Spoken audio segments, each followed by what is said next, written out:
નમસ્કાર વિદ્યાર્થી મિત્રો, ગુડ મોર્નિંગ. કેમ છો? મજામાં? જે પણ વિદ્યાર્થી મિત્રો ઓનલાઈન થઈ ગયા હોય, ઓડિયો ક્લિયર સંભળાઈ રહ્યો હોય, મને એક વખત હેલો મેસેજ આપજો. ચલો મિત્રો, હવે સમય નહીં બગાડીએ, જલ્દીથી લેક્ચર્સની શરૂઆત કરીએ છીએ. મિત્રો આજે મળ્યા છે આપણે સ્પેશિયલ ટાટ સિરીઝના 5મા એપિસોડમાં. એનો મતલબ એવો થયો કે અગાઉ 4 એપિસોડ પૂર્ણ થઈ ગયા હતા અને એ 4 એપિસોડમાં આપણે બાયોલોજી પ્લસ કેમેસ્ટ્રી, બાયોલોજી આખું પૂરું થઈ ગયું છે. એકાદ ટોપિક્સ ધોરણ 9નો બાકી છે, જેને આપણે પર્યાવરણ વખતે સમાવવાનો છે. રેડી? બીજી વાત મિત્રો, આજે આપણે મળ્યા છીએ 5મા એપિસોડમાં. અગાઉના 4 એપિસોડ સમયાંતરે જોઈ લેવા વિનંતી. જે વિદ્યાર્થીઓ અગાઉના 4 એપિસોડ ના જોયા હોય તો જોઈ લેજો. જે તમને આવનારી ટાટમાં તો કામ લાગવાના છે, પણ ટાટ સિવાય પણ પીએસઆઈ, કોન્સ્ટેબલ દરેક એક્ઝામમાં કામ લાગવાના છે. એવું ના વિચારતા કે નવી એક્ઝામ પદ્ધતિ પ્રમાણે જીકે ગાયબ થઈ ગયું છે, એવું ના વિચારતા. જીકે તમને મેઇન્સમાં પણ કામ લાગશે, સાથે સાથે કોન્સ્ટેબલ, પીએસઆઈ, ફોરેસ્ટ એ બધામાં પણ કામ લાગવાનું છે. યસ પેલા વોલ્યુમ આવે છે બીજલબેન, તમારો વોલ્યુમ બેન ચેક કરજો ને ખાલી. મિત્રો હવે સમય નથી બગાડતો, જલ્દીથી લેક્ચર્સની શરૂઆત કરું છું. બીજી વાત, આપણી સિરીઝ 31 તારીખ સુધીમાં પૂર્ણ થઈ જશે. કઈ સિરીઝ? સ્પેશિયલ વિજ્ઞાન ટાટ માટેની. અને મિત્રો કદાચ આપણે 1 તારીખે મળવાનું છે એક એવા લેક્ચર્સ માટે જે એક મેગા લેક્ચર્સ હશે, જે કદાચ 5 થી 6 કલાકનું હશે અને તેમાં મારા ટાર્ગેટ પ્રમાણે 999 ક્વેશ્ચન્સ હશે. યસ ભાઈ, એક જ લેક્ચર્સમાં 999 ક્વેશ્ચન્સ પૂર્ણ થઈ જશે. તો મિત્રો હવે સમય નથી બગાડતા, જલ્દીથી શરૂઆત કરીએ છીએ. જ્ઞાન લાઈવ તમારા માટે લાવ્યું છે 31 મે સુધી ઓફરમાં 40% ડિસ્કાઉન્ટ, જેમાં મિત્રો અત્યારે કોન્સ્ટેબલ, બિન સચિવાલય, પીએસઆઈ ક્લાસ 3 અને એઈઆની બેચ છે, જેમાં તમને મળી રહ્યું છે 1 વર્ષની વેલિડિટી અને એ પણ 40% ડિસ્કાઉન્ટમાં. Yes Sapnaben, good morning. તો વધુ માહિતી માટે આપ જ્ઞાન લાઈવના આપેલા નંબરનો સંપર્ક કરો. તો મિત્રો શિડ્યુલ જોઈ લેવા વિનંતી. આજના લેક્ચર્સ એટલે 5મો એપિસોડ. યસ મોનિકાબેન, 5મા એપિસોડમાં આજે પરમાણુઓ અને અણુઓની વાતો ધોરણ 9માંથી છે. તો ધોરણ 10માંથી આજના લેક્ચર્સમાં શેની વાતો છે? એસિડ, બેઝ અને ક્ષાર. રેડી મિત્રો? આ એસિડ, બેઝ અને ક્ષાર એક એવો ટોપિક છે જેમાંથી દરેક એક્ઝામમાં પ્રશ્ન હોય જ. તમે કહેશો સાહેબ પ્રશ્નની ગેરંટી? હા ભાઈ, 100% ગેરંટી, વોરંટી નહીં. અહીંયા આ ગેરંટી બેઝ ટોપિક છે, જેમાં આપણે ધ્યાન રાખવું પડશે, જેમાં પ્રશ્નની પેટર્ન કંઈક ધીમે કંઈકનું કંઈક નવું એડ થતું હોય છે, એટલા માટે આપણે ધ્યાન રાખવું પડશે. રેડી?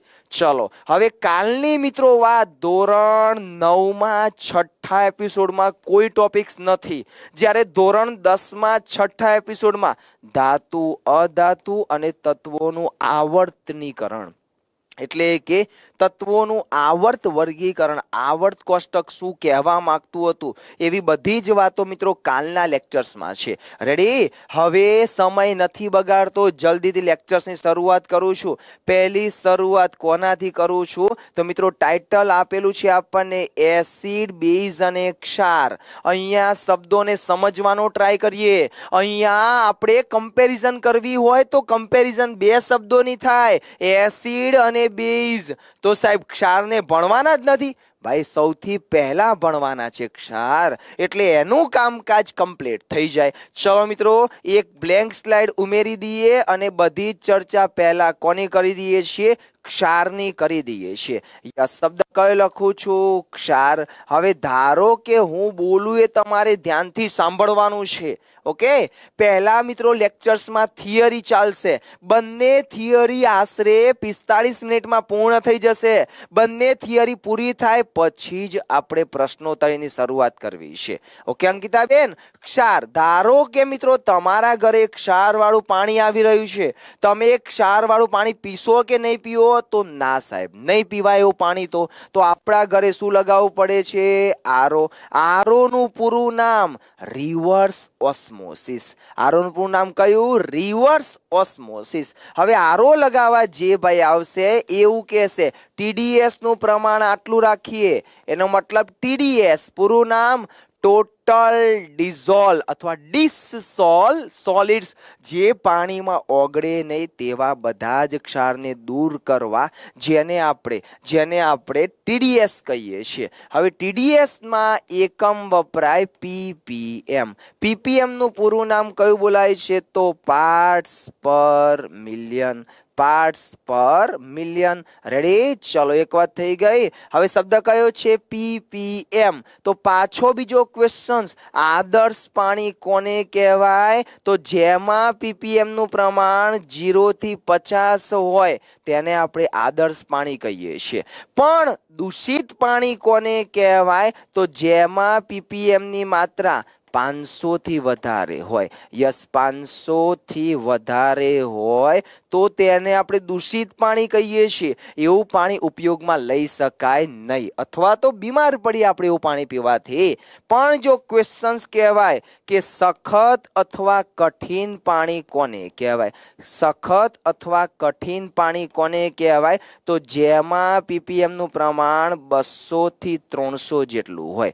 ઘણી બુકો 200 થી 400 લખે છે, તોય ચાલે ભાઈ. 200 થી 300 કે 200 થી 400, જેને આપણે સખત પાણી કહીએ છીએ. અહીંયાથી મિત્રો પાછા બે ક્વેશ્ચન્સ બની જશે. દૂષિત પાણીને અથવા તો દૂષિત પાણીને જંતુ મુક્ત કરવા માટે તેમાં શું ઉમેરવામાં આવે છે? તો તેમાં ક્લોરીનની ગોળી ઉમેરવામાં આવે છે અથવા ક્લોરીન નાખવામાં આવે છે. ફરીથી પાણીને જંતુ, એક્ઝામમાં આવ્યો તો યસ બેન, એક્ઝામમાં ક્વેશ્ચન્સ બેન મારા કોઈ પણ રીતે હશે. એવું નથી કહેતો કે પ્રશ્ન આ જ હશે, એવું હું કોઈ દિવસ નથી કહેતો. એક્ઝામમાં કોઈ પણ રીતે ક્વેશ્ચન્સ પૂછાતો હોય છે. જુઓ, ક્લોરીનની ગોળી શેના માટે નાખી આપણે? તો પાણીને જંતુ મુક્ત કરવા માટે.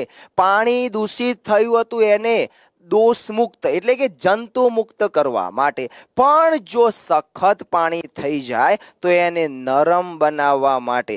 સખત પાણીને નરમ બનાવવા માટે તેમાં શું ઉમેરવામાં આવે છે? તો ધોવાનો સોડા. શું ઉમેરવામાં આવે છે? ધોવાનો સોડા. રાસાયણિક નામ એનું બોલાય છે સોડિયમ કાર્બોનેટ. અણુસૂત્ર બોલાય છે N2CO3. N2CO3, Na2CO3. રેડી? ચલો મિત્રો, અહીંયા સુધીની વાતો થઈ ગઈ. તો 2021 સિનિયર ક્લાર્કમાં ક્વેશ્ચન્સ પૂછાઈ ગયો કે પ્રયોગશાળામાં અથવા તો ઔદ્યોગિક રીતે ધોવાના સોડાનું ઉત્પાદન કઈ પદ્ધતિ વડે થાય છે? કઈ પદ્ધતિ વડે? તો સોલ્વે પદ્ધતિ વડે. કઈ પદ્ધતિ વડે થાય છે? તો સોલ્વે પદ્ધતિ વડે કરવામાં આવે છે. રેડી? ચલો મિત્રો, આખી જ ચર્ચા કયા શબ્દની હતી? ક્ષાર શબ્દની હતી. આટલે સુધી ક્લિયર? મિત્રો, આપણે 5 મિનિટમાં આખું ક્ષારનું પોસ્ટમોર્ટમ કરી દીધું. યસ, ક્ષારની બધી વાતો આવી ગઈ. અને છેલ્લી વાત સાથે સાથે ત્યાં જ મિત્રો એ જ ટોપિક્સમાં સૌથી છેલ્લી વાત જોવી છે. તો અહીંયા શબ્દ કયો છે? ppm. આપણા પાણીમાં આ ppm એકમ ખૂબ જ અગત્યનું છે. આપણા પાણીમાં કોઈક તત્વનું પ્રમાણ, સાહેબ કોઈક એટલે કયું? તો આપણા પાણીમાં ફ્લોરીન અથવા ફ્લોરાઇડની માત્રા વધવી ના જોઈએ. ફ્લોરાઇડની માત્રા કેટલી હોવી જોઈએ? તો ફ્લોરાઇડની માત્રા 1 ppm થી વધવી ના જોઈએ. જો વધી ગઈ તો આપણને દાંતના રોગો થશે.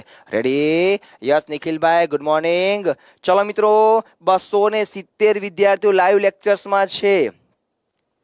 હા, જો શ્રદ્ધાબેન કે સાહેબ ખાવાનો સોડા આવે. ના બેન, ખાવાનો સોડા નહીં આવે. એ તો તમારે ઘરે આથો લાવો ને બેન, આથો, ત્યારે ખાવાનો સોડા વપરાય. જ્યારે સખત પાણીને નરમ બનાવવા ધોવાનો સોડા વપરાય. રેડી? અહીંયાથી આટલું ક્લિયર? ચલો મિત્રો, જલ્દીથી વિડીયોને લાઇક્સ અને શેર કરજો. હજુ તો ઘણા બધાની લાઇક્સ ખૂટે છે. અહીંયા 100 વિદ્યાર્થીઓની લાઇક્સ ઓછી છે એવું દેખાય છે. ચલો આગળ વધુ. હવે અહીંયા કયો શબ્દ ક્લિયર કર્યો આપણે? હવે આવી જઈએ કયા શબ્દ તરફ? તો એસિડ અને બેઝ. તો મિત્રો આપણે એસિડ અને બેઝનો એક વ્યવસ્થિત તફાવત સમજવો છે. વ્યવસ્થિત તફાવત જો સમજી લઈશું તો એક્ઝામમાં પ્રશ્નમાં વાંધો નહીં આવે. યસ, વ્યવસ્થિત તફાવત ભાઈ કે જે એક્ઝામમાં આપણને કામ લાગે. સર પીવાના પાણીની પીપીએમ કેટલી? શીતલબેન પીવાના પાણીની પીપીએમ બેન એવું બોલ્યો હું 500 સુધી હોય તો ચાલે, 500 થી વધવું ના જોઈએ, નહીં તો આપણને રોગો ચાલુ થશે. પીવાના પાણી એટલે બેન 500 સુધી તમારે જે પાણી પીવું હોય તે, પણ ટૂંકમાં રોગ તો કરવાનું જ છે. આદર્શ પાણી જ રોગ ના કરે, જેનું પ્રમાણ 0 થી 50 છે. રેડી? ઓકે, ચલો સંજયભાઈ આગળ વધવું. હવે મહેશભાઈ આગળ વધીએ. તફાવત સમજવો છે. શેનો તફાવત? અહીંયા શબ્દ કયો? એસિડ.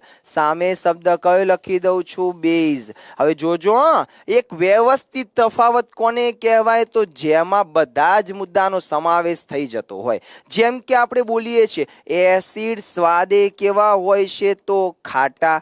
તો સેમ એ જ રીતે બેઝ સ્વાદે કેવા હોય છે? તો તુરા.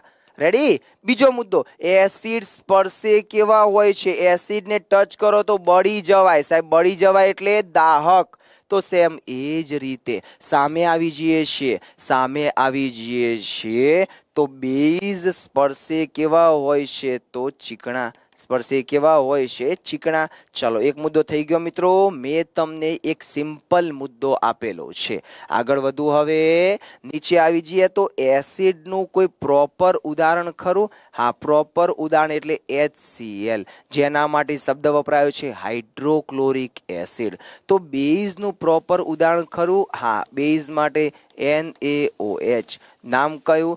સોડિયમ હાઇડ્રોક્સાઇડ, જેને આપણે ગુજરાતીમાં આપણે કહીએ છીએ એને કોસ્ટિક સોડા. કયો શબ્દ વપરાય છે? Caustic soda. રેડી? હવે પાછા મિત્રો તફાવતના બીજા મુદ્દામાં આવી જઈએ છીએ. બીજો મુદ્દો જોજો, શાંતિથી ખાલી સાંભળે જાજો. રેડી? યસ. બીજો મુદ્દો બોલીએ છીએ એ ભૂલા. તો સામે લખું છું બેલાવું. સાહેબ શું લખ્યું સમજાયું નહીં? તો વાક્ય બોલી જાઉં.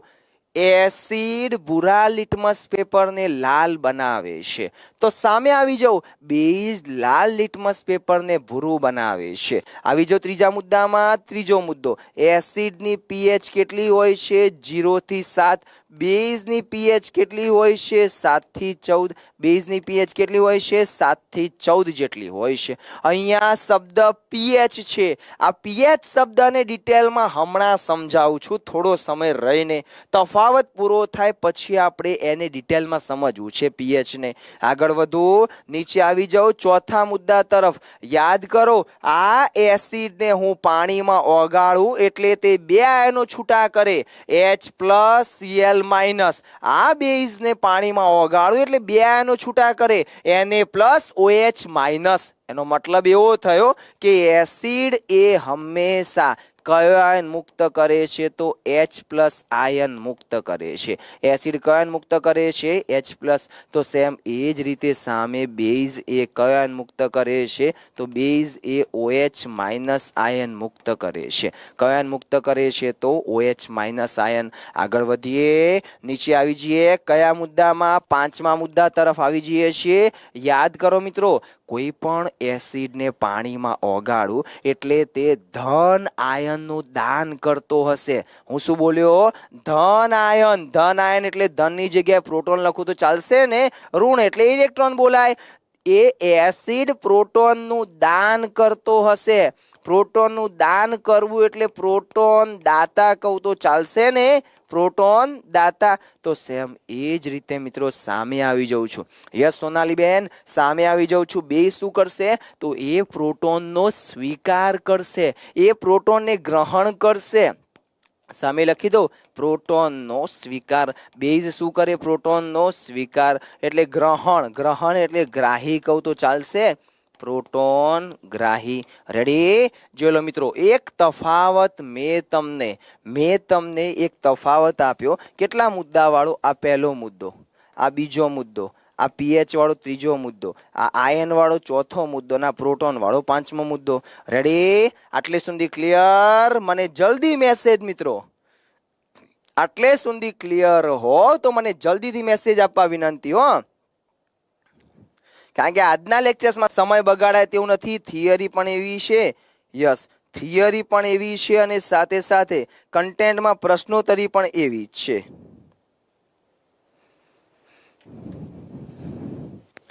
ચલો રેડી? હજુ તફાવત ચાલુ છે ભાઈ, ચિંતા ના કરતા, હજુ તફાવત અડધો છે. ઓકે ઓકે, આગળ વધુ. પાછા મિત્રો ફરીથી તફાવતમાં આવી જઈએ. જેમ કે એસિડ અને બેઝનો તફાવત પાછા બે ભાગ પાડી દઉં. કેવા બે ભાગ પાડી દઉં? શબ્દ લખી દઉં છું. કયો શબ્દ? અહીંયા એસિડ. સામે શબ્દ કયો લખી દઉં છું? બેઝ. હવે શબ્દને સમજીએ. એસિડના કેટલા પ્રકારો? તો એસિડના એ બે પ્રકારો. કયા કયા બે પ્રકારો? પહેલો કયો એસિડ? પ્રબળ એસિડ. બીજો કયો એસિડ? નિર્બળ એસિડ. તો સેમ એ જ રીતે બેઝના પણ કેટલા પ્રકારો? બે પ્રકારો. પહેલો કયો બેઝ? પ્રબળ બેઝ. બીજો કયો બેઝ? નિર્બળ બેઝ. હવે શબ્દને સમજી લઈએ. ધારો કે મિત્રો હાલ હું સર પ્રિલિમમાં ફિઝિક્સના મોટા દાખલા પૂછાઈ શકે? પહેલા આકાશભાઈ મોટા દાખલા નહીં પૂછાય પણ નાના દાખલા પૂછાય. સાહેબ નાના દાખલા એટલે સમજાયું નહીં. જેમ કે સિમ્પલ ભાષામાં કહું તો નાના દાખલા એટલે ઉર્જાના દાખલા આવે, ઉર્જાના દાખલા આવે, વિદ્યુતના દાખલા આવે, કાર્યના દાખલા આવે, તાપમાનના આવે. આવા દાખલા પૂછાઈ શકે પહેલા, કે જેમાં તમારે એક સૂત્ર એપ્લાય કરવાનું અને ડાયરેક્ટ જવાબ આવી જાય, એવા પૂછાશે. એક સૂત્ર તમને પણ આવડવું જોઈએ કે મારે કયું સૂત્ર એપ્લાય કરવાનું છે. જેમ કે મિત્રો એસિડ એ અહીંયા કયો આયન મુક્ત કરશે? તો H+ આયન. બેઝ એ કયો આયન મુક્ત કરશે? તો OH- આયન. એનો મતલબ વ્યાખ્યા કે બોલાય તો વ્યાખ્યા જોજો. પ્રબળ એસિડ કોને કહેવાય? તો જે એસિડમાં H+ આયનો વધુ માત્રામાં હોય. H+ આયનો કેવી માત્રામાં હોય? વધુ માત્રામાં હોય. એને આપણે પ્રબળ એસિડ કહીએ છીએ. તો સેમ એ જ રીતે જે એસિડમાં H+ આયનો ઓછી માત્રામાં હોય, H+ આયનો કેવી માત્રામાં હોય? ઓછી માત્રામાં હોય. એને આપણે કેવો કહીએ છીએ? નિર્બળ એસિડ કહીએ છીએ. યસ સપના બેન, રેડી બેન? હવે એક્ઝામમાં પ્રશ્ન કેવો પૂછાય ખબર બેન? એક્ઝામમાં તમે ઉદાહરણ આપ્યા સાચા જ આપ્યા છે બેન, પણ એક્ઝામમાં પ્રશ્ન કંઈક અલગ લેવલનો હોય છે. ઉદાહરણ સમજાવી દઉં. પ્રબળ એસિડનું પહેલું ઉદાહરણ HCl, પૂરું નામ હાઇડ્રોક્લોરિક એસિડ. પૂરું નામ કયું? Hydrochloric acid. બીજું ઉદાહરણ એટલે H2SO4, બીજું નામ સલ્ફ્યુરિક એસિડ. કે જે, યસ વિનાબેન ગુડ મોર્નિંગ, કે જે રસાયણનો રાજા કહેવાય છે. અને ત્રીજું નામ બોલાય છે, ત્રીજું નામ બોલાય છે HNO3, જેનું નામ બોલાય છે નાઇટ્રિક એસિડ. રેડી? આગળ વધુ. હવે સામે આવી જાઉં, સામે આવી જાઉં છું. H+ આયનો ઓછી માત્રામાં હોય એને આપણે નિર્બળ એસિડ કહીએ છીએ. જેમ કે ઉદાહરણ તરીકે H2SO3, H2SO3 એટલે સલ્ફ્યુરસ એસિડ. H3PO4, H3PO4 એટલે ફોસ્ફોરિક એસિડ. અને ત્રીજો CH3COOH એટલે કે એસિટિક એસિડ અથવા ઇથેનોઇક એસિડ. રેડી? એક્ઝામમાં પ્રશ્નની પેટર્ન કહું. ચલો મિત્રો આટલે સુધી લેક્ચર્સમાં બધાને ખબર પડી છે? આટલે સુધી લેક્ચર્સ તમને કેવું લાગ્યું 15 મિનિટનું મને જલ્દીથી કોમેન્ટ્સમાં કહેજો. બરાબર? એક્ઝામમાં પ્રશ્ન કઈ રીતે પૂછાય તેજસભાઈ? અહીંયા કેટલા જવાબ લખ્યા છે? 3. એક્ઝામ ઓપ્શન કેટલા હશે? 4. પ્રશ્ન કયો? નીચેનામાંથી કયો પ્રબળ એસિડ નથી? અહીંયા જવાબ કેટલા લખ્યા છે? 3. એક્ઝામ ઓપ્શન પણ 4. પ્રશ્ન કેવો? નીચેનામાંથી કયો નિર્બળ એસિડ નથી? રેડી? એનો મતલબ 3 નામ સાચા હશે, ચોથું નામ ખોટું આપેલું હશે. આટલું ક્લિયર? હવે આટલે સુધી પૂરું થયું, છતાંય ક્વેશ્ચન્સ બાકી ભાઈ. જેમ કે પ્રયોગશાળામાં સલ્ફ્યુરિક એસિડનું ઉત્પાદન કઈ પદ્ધતિ વડે? તો સંપર્ક વિધિ વડે કરવામાં આવે છે. કઈ પદ્ધતિ? સંપર્ક વિધિ. તો સેમ બીજો ક્વેશ્ચન, પ્રયોગશાળામાં નાઇટ્રિક એસિડનું ઉત્પાદન કઈ પદ્ધતિ વડે કરવામાં આવે છે? તો ઓસ્વાલ્ડ પદ્ધતિ વડે. કઈ પદ્ધતિ વડે કરવામાં આવે છે? ઓસ્વાલ્ડ પદ્ધતિ વડે કરવામાં આવે છે. યસ, આટલી વાતોમાં ક્લિયર? તો ભાઈ લેક્ચર્સ જોરદાર લાગ્યું હોય તો લાઇક્સ કરવામાં વાંધો શું છે? તમારી પાસેથી જ્ઞાન લાઈવ કોરો ચેક તો નથી લીધો ને ભાઈ? તો શું કરવા ચિંતા કરો છો? હજુ લાઇક્સ તો 280 જ છે ભાઈ, જ્યારે લાઈવ લેક્ચર્સમાં 350 દેખાય છે. ચલો આગળ વધુ. હવે સામે આવી જાઉં છું બેઝમાં. પ્રબળ બેઝ, નિર્બળ બેઝ. બેઝ કોને કહેવાય? તો જેમાં OH માઇનસ આયનો હોય. OH માઇનસ આયનો જો વધારે માત્રામાં હોય, OH માઇનસ આયનો જો વધારે માત્રામાં હોય તો તેને પ્રબળ બેઝ કહેવાય છે. પણ જો OH માઇનસ આયનો ઓછી માત્રામાં હોય તો તેને નિર્બળ બેઝ કહેવામાં આવે છે. ઓછી માત્રામાં હોય તો કેવું કહેવાય? એને નિર્બળ કહેવાય. ચલો આગળ. હા નિધિબેન, હેબર વિધિબેન એમોનિયાના ઉત્પાદન માટેની બીજી બધી જ પદ્ધતિઓ હું તમને કાલના લેક્ચર્સમાં જણાવી દઈશ કે કઈ પદ્ધતિ શેના માટે વપરાતી હોય છે. આગળ વધુ. શું દર્શાવવા સાહેબ? તો ઉદાહરણ દર્શાવવા છે. જેમ કે પ્રબળ બેઝ કોને કહેવાય? તો KOH. કે એટલે પોટેશિયમ. યસ આશાબેન, મજામાં? Potassium iodide. આગળ વધુ. બીજું NaOH. Na એટલે સોડિયમ, OH એટલે હાઇડ્રોક્સાઇડ. સોડિયમ ને પોટેશિયમ બંને, હા બંને પ્રબળ બેઝ કહેવાય છે. તો સામે આવી જાઓ. CaOH ટ્વાઇસ, કેલ્શિયમ હાઇડ્રોક્સાઇડ, જે નિર્બળ બેઝ બોલાય છે. સેમ MgOH ટ્વાઇસ એટલે કે મેગ્નેશિયમ હાઇડ્રોક્સાઇડ, એ પણ નિર્બળ બોલાય છે. અને ત્રીજું NH4OH એટલે કે એમોનિયમ હાઇડ્રોક્સાઇડ, એ પણ નિર્બળ બોલાય છે. કેટલા નામ લખ્યા મેં? ટોટલ 3. એક્ઝામ ઓપ્શન કેટલા? 4. એક્ઝામમાં પ્રશ્ન કઈ પેટર્નમાં પૂછી નાખશે? નીચેનામાંથી કયો નિર્બળ બેઝ નથી? નીચેનામાંથી કયો નિર્બળ બેઝ નથી? અહીંયા 3 નામ સાચા આપેલા હશે, ચોથું નામ ખોટું આપેલું હશે. ચોથું નામ OH વાળું જ હશે પણ ખોટું હશે ભાઈ, કારણ કે 3 જ ઉદાહરણ ધોરણ 10 ની બુક્સમાં આપેલા છે. રેડી? ચલો મિત્રો, આટલે સુધી તફાવત પૂરો કર્યો. Yes or no? Yes Pushpaben, આટલે સુધી તફાવત હતો બેન. આગળ વધુ. હવે તફાવત પૂરો કર્યો. હજુ મારે તમને પીએચ શબ્દ સમજાવવાનો છે. સમજીએ છીએ પીએચ શબ્દ. પહેલા અહીંની જે સ્લાઇડ છે એને જોઈ લે, પછી પીએચ શબ્દ સમજીએ. બધું જ લખ્યું છે, કશું લખતા નહીં તમે. એસિડ સ્વાદ ખાટા, ભૂરા લિટમસ ને લાલ બનાવે, H+ આયન મુક્ત કરે, pH 7 કરતા ઓછું હોય. એસિડિક ગુણ માટે કયો આયન જવાબદાર છે? H+ આયન જવાબદાર છે. રેડી? નીચે આવી જઈએ. હા દેવાંગભાઈ કહે છે સાહેબ આની સિવાયના પૂછે તો. પેલા આની સિવાયના ક્યાંય આપેલા જ નથી ને યાર. આની સિવાયના ઉદાહરણ ક્યાંય નથી આપેલા. આગળ વધુ. કયો શબ્દ? બેઝ. સ્વાદે કેવા? તુરા. લાલને ભૂરું બનાવે. કયો આયન મુક્ત કરે? OH-. pH કેટલી? 7 કરતા વધુ. અને બેઝિક ગુણધર્મ માટે કયો? OH- આયન જવાબદાર છે. રેડી? ચલો આગળ વધુ.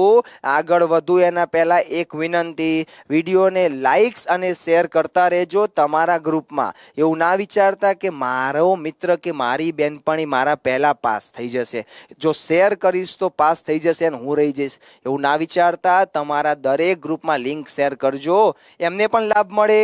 ચલો આગળ વધીએ. હવે શબ્દ બોલ્યા હમણાં, એ ભૂલા, બે લાભુ. એનો મતલબ એસિડ અને બેઝની કસોટી કરવા માટે. યસ શિવાંગભાઈ, મજામાં? કસોટી કરવા માટે જે વપરાય એને આપણે સૂચક કહીએ છીએ. શબ્દ છે તે એસિડ અને બેઝની હાજરીમાં રંગ પરિવર્તન કરે છે, તેને આપણે સૂચક કહીએ છીએ. અથવા તો એસિડ અને બેઝની હાજરીમાં વાસ બદલે છે, મતલબ જે વાસ આવતી હોય એમાં ચેન્જ થઈ જાય. કોના દ્વારા? સૂચક દ્વારા. તો સેમ સૂચક બે પ્રકારના હોય છે. પહેલો કૃત્રિમ સૂચક કે જે આપણે પ્રયોગશાળામાં બનાવેલા છે, મિથાઇલ ઓરેન્જ અને ફિનોપ્થેલિન. યસ, ધ્યાન રાખજો કે ફિનોપ્થેલિન અને મિથાઇલ ઓરેન્જનો ઉપયોગ પ્રયોગશાળામાં સૂચક તરીકે થાય છે. પ્રયોગશાળામાં એસિડ અને બેઝની કસોટી માટે થાય છે, પણ આ કેવા સૂચક છે? તો કૃત્રિમ સૂચક છે. તો બીજા કેવા? કુદરતી સૂચક. જેમ કે મિત્રો કુદરતી સૂચક તરીકે લાલ કોબીજના પાન. તમે કહો સાહેબ લાલ કોબીજ આવી? Yes રોશનીબેન, good morning. લાલ કોબીજ આવે છે મિત્રો. જેવી રીતે આપણે લીલી કોબીજ જોઈએ છે એમ ચાઇનીઝ ફૂડમાં લાલ કોબીજ પણ નાખવામાં આવે છે. હળદર અને વેનીલાનો અર્ક તથા ડુંગળી, આ બધા જ કેવા સૂચકો બોલાય છે? કુદરતી સૂચકો બોલાય છે. ચલો આગળ વધુ હવે. હા ભાઈ, હો જાસૂદનું ફૂલ પણ આવે હિનાબેન, જાસૂદનું ફૂલ આવે, પણ હમણાં ક્યાંક લખ્યું હશે. જો હવે શબ્દ કયો પાછો મિત્રો એસિડની જ વાતો. એસિડ એ ધાતુ સાથે પ્રક્રિયા કરીને કયો વાયુ મુક્ત કરે છે? હાઇડ્રોજન વાયુ. જાસૂદ આવે હો ભાઈ, જાસૂદ આવે મૈત્રીબેન, આવે. લખ્યું નથી ક્યાંક, હમણાં લખ્યું હશે, ચિંતા ના કરો. બરાબર, એસિડ સાથે પ્રક્રિયા કરીને અથવા એસિડ એ ધાતુ સાથે પ્રક્રિયા કરીને હાઇડ્રોજન વાયુ મુક્ત કરે છે. તો સેમ અને અનુરૂપ ક્ષાર બનાવે છે. જે તે તત્વ જે તે ધાતુને અનુરૂપ ક્ષાર બનાવે છે. જ્યારે બેઝ એ ધાતુ સાથે પ્રક્રિયા કરીને હાઇડ્રોજન વાયુ ઉત્પન્ન કરે છે તથા એ પણ ક્ષાર બનાવે છે, અથવા ક્ષારનો ઋણ આયન એ ધાતુ અને ઓક્સિજન સાથે જોડાઈ જાય છે. Yes Payalben, good morning. ચલો આગળ વધુ. હવે એસિડની બીજી, એસિડની ધાતુ નહીં, ધાતુના કાર્બોનેટ અથવા ધાતુ હાઇડ્રોજન કાર્બોનેટ સાથે પ્રક્રિયા કરીને અનુરૂપ ક્ષાર, કાર્બન ડાયોક્સાઇડ વાયુ અને પાણી આપે છે. એ જે તે ક્ષાર સાથેની એટલે કે જે તે ધાતુ હાઇડ્રોજન કાર્બોનેટ સાથેની પ્રક્રિયા, એવું લખેલું છે. પાણીમાં બનાવેલા એસિડિક અને બેઝિક દ્રાવણો વિદ્યુતનું વહન કરે છે. સ્વાભાવિક વાત છે, પાણીમાં બનાવેલા દ્રાવણો હશે તો એમાં આયનોની હાજરી હશે. આયનોની હાજરી હશે તો તેમાં વિદ્યુતનું વહન થશે, કારણ કે તેમાં અનુક્રમે હાઇડ્રોજન આયન અને હાઇડ્રોક્સાઇડ આયન હોય છે. યસ, હાઇડ્રોજન અને હાઇડ્રોક્સાઇડ આયનો હોય છે. ચલો આગળ વધુ. હવે નીચે આવી જઈએ નવા ક્વેશ્ચન તરફ. નીચે આવી જઈએ છીએ એમાં ને એમાં જ આવી ગયો શબ્દ પીએચ. જો મિત્રો પીએચ શબ્દ છે, જેમ કે આ પીએચ નું પૂરું નામ બોલાય છે. પીએચ નું પૂરું બોલાય છે potential of hydrogen. Potential of hydrogen. આ પીએચ ની શોધ કરી હતી સોરેનસન નામના વૈજ્ઞાનિકે. પીએચ ની શોધ કોણે કરી હતી? સોરેનસન નામના વૈજ્ઞાનિકે. આ પીએચ એ માત્ર કોને લાગુ પડે છે? તો પીએચ એ માત્ર જલીય દ્રાવણોને જ લાગુ પડે છે. જલીય દ્રાવણોને જ લાગુ પડે છે. ફરીથી, પીએચ એ માત્ર, હા મેઘનાબેન, લિટમસ પેપર એ કુદરતી સૂચક. યસ બેન, લિટમસ પેપર એ કુદરતી સૂચક કહેવાય કે જે લાઇકેનમાંથી બનાવવામાં આવે છે. અને આ લાઇકેન એ શું છે? તો લાઇકેન એ ફૂગ અને લીલનું સહજીવી અથવા સંયોજન એમાંથી બનેલું હોય છે, જેને આપણે લાઇકેન કહીએ છીએ. એનો ઉપયોગ લિટમસ પેપર બનાવવા માટે થાય છે. હવે જુઓ, એસિડ અને બેઝની પ્રબળતા નક્કી કરવા માટે પીએચ માપક્રમ વપરાય છે. તો એસિડિક દ્રાવણ કોને કહેવાય? જેની પીએચ 7 કરતા ઓછી હોય, અથવા એની પીએચ, સોરી હો ભાઈ, અહીંયા ભૂલ થઈ ગઈ છે, 7 કરતા, બરાબર છે, 7 કરતા ઓછી હોય એને આપણે એસિડિક દ્રાવણ કહીએ છીએ. જેની પીએચ 7 કરતા વધારે હોય એને આપણે બેઝિક દ્રાવણ કહીએ છીએ. અને તટસ્થ દ્રાવણ કોને કહેવાય? તો જેની પીએચ 7 હોય. હવે સાહેબ તટસ્થ શબ્દ, તો તટસ્થ શબ્દને અહીંયા વ્યવસ્થિત લખેલો છે. જેમ કે જોજો આવી ગયો શબ્દ અહીંયા મિત્રો, પીએચ ની વાતો પહેલી કરી દો એટલે તમને મજા આવે, પછી આગળ વાતો કરીએ છીએ. યસ, પહેલા પીએચ ની વાતો દર્શાવી દઉં છું અહીંયાથી.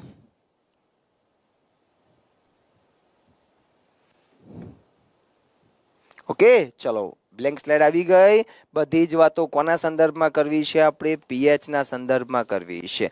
મિત્રો પીએચ ના સંદર્ભમાં આપણને બે ઉદાહરણ પૂછાતા હોય છે. પહેલું તો આપણા દાંતનું ઉદાહરણ આવતું હોય છે. આપણા દાંત ટોટલ કેટલા? તો ટોટલ દાંત 32, દુધિયા દાંત 20, દાંતના પ્રકારો 4. કહું પેલા બધાની પીએચ કહું પેલા. ખાલી ધીરજભાઈ તમારી આજુબાજુ રહેતા હોય, મારી આજુબાજુ નથી રહેતા હો ભાઈ, અને મારે જરૂરી નથી, પણ તમારી આજુબાજુ ધીરજભાઈ રહેતા હોય તો એમને 4 તારીખ સુધી તમારા ઘેર રાખજો. રેડી? ચલો, અહીંયા દાંત ઉપર શેનું આવરણ હોય છે? તો દાંત ઉપર ઇનેમલનું આવરણ હોય છે. ઇનેમલનું રાસાયણિક નામ બોલાય છે કેલ્શિયમ ફોસ્ફેટ. રાસાયણિક નામ કયું બોલાય છે? Calcium phosphate. અને એનું અણુસૂત્ર બોલાય છે કેલ્શિયમ ફોસ્ફેટનું CA3 કૌંસમાં PO4 કૌંસમાં ટ્વાઇસ. અને આ કેલ્શિયમ ફોસ્ફેટનું લેયર તૂટી પણ જાય. ક્યારે તૂટી જાય? તો જ્યારે આપણા મોંની અંદર, આપણા મોઢામાં pH 5.5 થી ઓછી થાય ને, એટલે એસિડનું પ્રમાણ વધી જાય. અને વધી જાય તો આપણા મોઢામાં એસિડ વધ્યો, જે પેલા ઇનેમલને તોડી નાખે તો દાંતનું શું થયું કહેવાય? દાંતનું ક્ષયન થયું કહેવાય. શું થયું કહેવાય? ક્ષયન. એટલે સડો લાગી ગયો. રેડી? ચલો મિત્રો, એક ઉદાહરણ વ્યવસ્થિત થઈ ગયું છે, તો બીજું ઉદાહરણ આવી જઉં છું. બીજું ઉદાહરણ શેનું? તો યાદ કરો, જમીનની ફળદ્રુપતા. યસ, જમીનની ફળદ્રુપતા માટે pH મૂલ્ય કેટલું હોવું જરૂરી છે? તો જમીનની ફળદ્રુપતા માટે pH મૂલ્ય કેટલું હોવું? તો 6.5 થી 7.3 હોવું જરૂરી છે. 6.5 થી 7.3 હોવું જરૂરી છે. હવે ધારો કે આ કોઈક જમીનની pH 6.5 કરતા ઓછી થઈ ગઈ અથવા ઘટી ગઈ, તો જમીન કેવી બની ગઈ કહેવાય? એસિડિક. એસિડિક જમીન ચાલે નહીં, એને આપણે કેવી કરવી પડે? તટસ્થ, એટલે કે લિમિટમાં લાવવી પડે. તો એસિડિક જમીનને તટસ્થ બનાવવા માટે તેમાં લાઈમ અથવા ચૂનો ઉમેરવામાં આવે છે. લાઈમ અથવા ચૂનો ઉમેરવામાં આવે છે. તો સેમ એ જ રીતે જો કોઈ જમીનની pH 7.3 કરતાં વધી જાય, 7.3 થી વધુ થઈ જાય, તો સ્વાભાવિક વાત છે એ જમીન એસિડિક નહીં પરંતુ કેવી કહેવાય? બેઝિક. બેઝિકનું બીજું નામ આલ્કલાઇન બોલાય. હવે આવી જમીન ચાલે નહીં. એ જમીનને પણ આપણે જમીનની pH માપવા શું કરવું? એ તો ચેતનભાઈ, એ તો પહેલા જમીનની pH આપણે ના માપી શકીએ. એને માપવા માટે સ્પેશિયલ યંત્ર હોય, સ્પેશિયલ એના માટે પદ્ધતિ હોય. પહેલા રેડી? એ કંઈ આપણે ના માપી શકીએ, એના માટે કોઈ સાધન ના હોય. આ આલ્કલાઇન જમીનને આપણે કેવી કરવી પડશે? તટસ્થ. તટસ્થ કરવા માટે તેમાં શું ઉમેરવામાં આવે છે? જીપ્સમ અથવા ચિરોડી ઉમેરવામાં આવે છે. જીપ્સમ અથવા ચિરોડી. હવે શબ્દને સમજીએ. આભાર નવનીતભાઈ. હવે જુઓ, જીપ્સમ અથવા ચિરોડી ઉમેરવામાં આવે છે. આ જીપ્સમનું અણુસૂત્ર, જીપ્સમનું રાસાયણિક નામ બોલાય છે કેલ્શિયમ સલ્ફેટ ડાયહાઇડ્રેટ.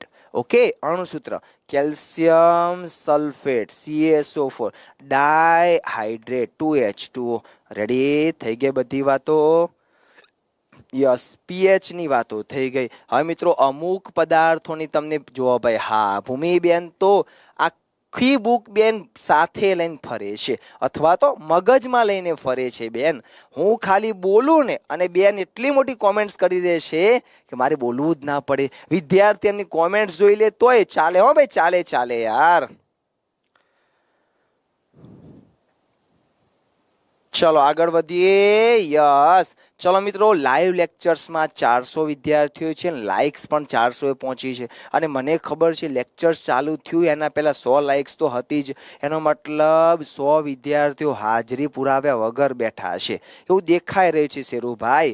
હવે મિત્રો, તમને અમુક પદાર્થોની pH કેવી છે પછી કહીએ. ચલો કહી દઈએ છીએ, પણ પછી એની પહેલા આ એક વાત જોઈ લેજો. સજીવોમાં ચયાપચયની પ્રક્રિયા માટે pH કેટલી? 7.3 થી 7.8 જેટલી હોવી જોઈએ. એનો મતલબ શું થઈ ગયો મિત્રો? એનો આ જ ક્વેશ્ચન્સ ક્લાસ 1-2માં પૂછાઈ ગયો. ક્લાસ 1-2માં મિત્રો ક્વેશ્ચન્સ કઈ તે તો સમજાવી દઉં. ક્લાસ 1-2માં બે વિધાનો આપેલા હતા. પહેલું વિધાન એવું હતું, એસિડિટીની દવામાં ઉપયોગી સંયોજન મિલ્ક ઓફ મેગ્નેશિયા છે. હા કે ના? એસિડિટી થાય તો આપણે મિલ્ક ઓફ મેગ્નેશિયા ઉપયોગમાં લઈએ છીએ. રેડી? જેને આપણે મેગ્નેશિયમ હાઇડ્રોક્સાઇડ કહીએ છીએ, જેનું અણુસૂત્ર બોલીએ છીએ MgOH ટ્વાઇસ. ચલો, એક વાત થઈ ગઈ. બીજી વાત, આપણું શરીર સહેજ એસિડિક હોય છે. હોય ખરા ભાઈ? હાલ તો બોલ્યા કે આપણા શરીરમાં ચયાપચયની ક્રિયા માટે પીએચની જરૂર છે 7 થી 7.8. એટલે મને ખબર છે ત્યાં સુધી આપણા શરીરની જનરલ પીએચ હોય છે 7.3 થી 7.45 અથવા 44-45 જેટલી હોય છે. એનો મતલબ શું થઈ ગયો? આપણું શરીર સહેજ એસિડિક ના હોય, સહેજ બેઝિક હોય. યસ, આવા બે વિધાનો ક્લાસ 1-2માં આપ્યા હતા. અને ઓપ્શન તો તમને ખબર જ છે ભાઈ, હું ના બોલું તોય તમને ખબર છે. માત્ર એક, માત્ર બે આપેલા, બંને આપેલા પૈકી એક પણ નહીં. એટલે વિદ્યાર્થીએ શું ટીક કર્યું ખબર છે ભાઈ? બધા વિદ્યાર્થીઓએ, જે કલાકારો હતા બધાએ આપેલા બંને ટીક કર્યું. એટલે ભાઈ આપેલા બંને બને ખરા અહીંયા? આપણું શરીર સહેજ એસિડિક ના હોય, એસિડિક હોય તો આપણે રહી પણ ના શકીએ, આપણને દરરોજ નિત નવા રોગો થાય. યસ, આપણું શરીર સહેજ બેઝિક હોય છે. ચલો આગળ વધુ. હવે આટલી વાતો થઈ ગઈ. છેલ્લી વાત, સાંદ્ર એસિડ અથવા બેઝનું પાણી સાથેનું મિશ્રણ ઉષ્માક્ષેપક હોય છે. કાલે જ મેં સમજાવ્યું, ઉષ્માક્ષેપક તાપમાન વધે, ઉષ્મા શોષક, ઉષ્માક્ષેપક મેં તમને કાલે જ સમજાવ્યું હતું. રેડી? હવે આવી જઈએ અમુક પદાર્થોની પીએચ જોવા માટે. સાહેબ અમુક એટલે કેવા? તો મિત્રો પીએચ નો ક્વેશ્ચન્સ પણ હમણાં ટેટમાં પૂછાયો હતો. ટેટ કાં તો તલાટીમાં પૂછાયો હતો. અગત્યના પીએચ મૂલ્ય, અગત્યના પીએચ મૂલ્ય અથવા તો માપક્રમો. યસ, અગત્યના હો ભાઈ, જેની જરૂર છે. જેમ કે વારંવાર ક્વેશ્ચન્સ પૂછાઈ ગયો, દૂધનું પીએચ મૂલ્ય કેટલું છે? તો યાદ રાખજો 6.3 થી 6.6. તો સેમ એ જ રીતે કોફીનો ક્વેશ્ચન હમણાંની કોઈક એક્ઝામમાં હતો. કોફીનું પીએચ મૂલ્ય 4.5 થી 5.5 જેટલું હોય છે, અથવા 4 થી 5 ની વચ્ચે. હો ભાઈ, આંકડા કે માહિતીમાં પ્લસ માઇનસ થાય તો ચિંતા ના કરતા, એકાદ વેરિએશન રહી શકે. આગળ વધુ, ત્રીજી વાત કરું છું. રુધિરનું પીએચ મૂલ્ય કેટલું છે? તો રુધિરનું પીએચ મૂલ્ય 7.4. તો સેમ એ જ રીતે તટસ્થ પાણીનું પીએચ મૂલ્ય કેટલું છે? તો તટસ્થ પાણીનું પીએચ મૂલ્ય 7. તો દરિયાના પાણીનું પીએચ મૂલ્ય કેટલું છે? તો દરિયાના પાણીનું પીએચ મૂલ્ય છે 8.5. રેડી? ચલો, આટલા પદાર્થો ચાલશે કે બીજા લખું? ના સાહેબ, લખી દો ને, એક્ઝામમાં આવી જાય તો બીજા લખી દઈએ સાથે સાથે. જેમ કે ખાવાના સોડાનું પીએચ મૂલ્ય કેટલું હોય છે? ખાવાના સોડાની પીએચ કેટલી હોય છે? તો 8.5. તો ખાવાનો ભાઈ પાછો ધોવાનો આવી જાય. ધોવાના સોડાનું પીએચ મૂલ્ય કેટલું હોય છે? તો ધોવાના સોડાની પીએચ મૂલ્ય હોય છે 12. તો સેમ એ જ રીતે હમણાં એસિડિટી થઈ હોય તો આપણે ઈનો એટલે ખાવાનો સોડા આવી ગયો, પણ સ્પેશિયલ દવા એટલે મિલ્ક ઓફ મેગ્નેશિયા. સ્પેશિયલ દવા કઈ? તો મિલ્ક ઓફ મેગ્નેશિયા. અને એનું પીએચ મૂલ્ય કેટલું હોય છે? તો 10 અથવા 10.5. હો ભાઈ, 10.5 કદાચ આવતું હતું. યસ, 10.5.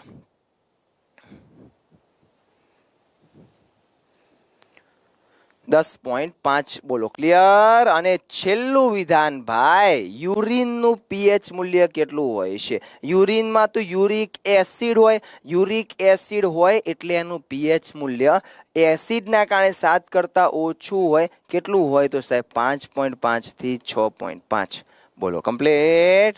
મિત્રો આજના લેક્ચર્સમાં થિયરી આપણે એ રીતે ભણ્યા છીએ. મને વિશ્વાસ છે તમે આ રીતે થિયરી બીજે ક્યાંય ને ભણ્યા હો. આપણે 40 મિનિટમાં આખી થિયરી એક વ્યવસ્થિત રીતે પૂર્ણ કરી દીધેલી છે.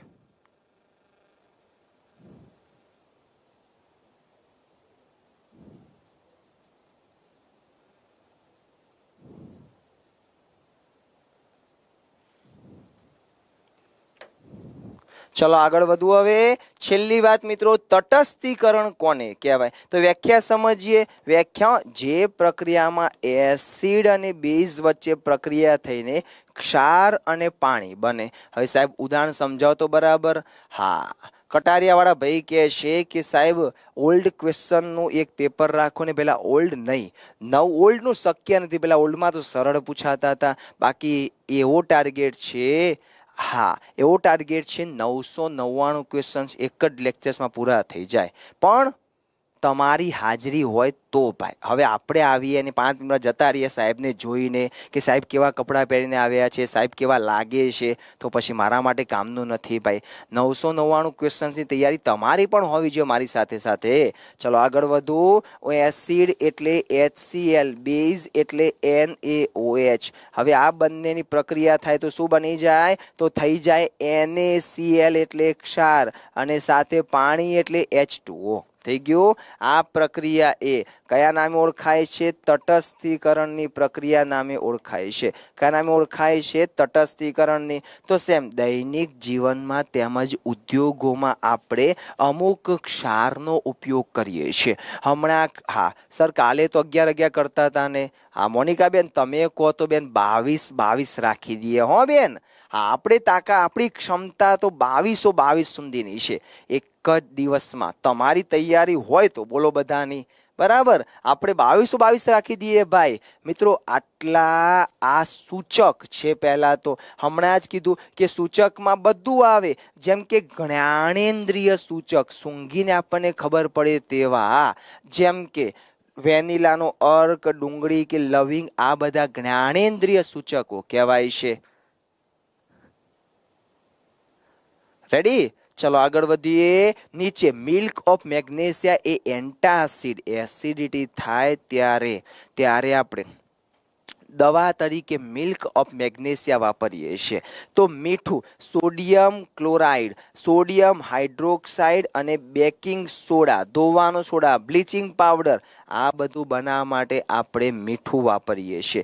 તો સોડિયમ હાઇડ્રોક્સાઇડ જેને ગુજરાતીમાં આપણે કોસ્ટિક સોડા કહીએ છીએ. આ કોસ્ટિક સોડાનો મુખ્ય ઉપયોગ કઈ જગ્યાએ થાય છે? તો કોસ્ટિક સોડાનો મુખ્ય ઉપયોગ થાય છે સાબુ અને ડિટર્જન્ટની બનાવવા માટે. સાબુ અને ડિટર્જન્ટની બનાવટમાં, પેટ્રોલિયમના શુદ્ધિકરણમાં સોડિયમ હાઇડ્રોક્સાઇડ વપરાય છે. શેની બનાવટમાં? સાબુ અને ડિટર્જન્ટ. આ તો શું છે? ક્ષાર. શેના ક્ષાર છે? તો સોડિયમ અને પોટેશિયમ.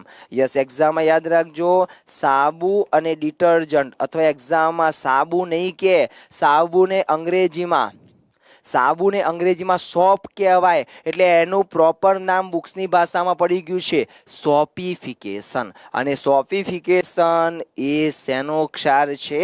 તો સોડિયમ અને પોટેશિયમનો ક્ષાર છે. આગળ વધુ. નીચે આવી જઈએ. Bleaching powder. જો મિત્રો ઘરે આપણે જંતુ મુક્ત કરવા માટે અથવા તો કપડા પરનો ડાઘ સાફ કરવા માટે બ્લીચિંગ કરીએ છીએ. એ બ્લીચિંગ પાવડરનું અણુસૂત્ર CaOCl2. યસ, અણુસૂત્ર મોસ્ટ IMP છે. Yes Deepakbhai good morning. અણુસૂત્ર મિત્રો ગોખી નાખવું. અણુસૂત્ર કયું છે? તો ફરીથી બ્લીચિંગ પાવડરનું અણુસૂત્ર કયું બોલાય છે?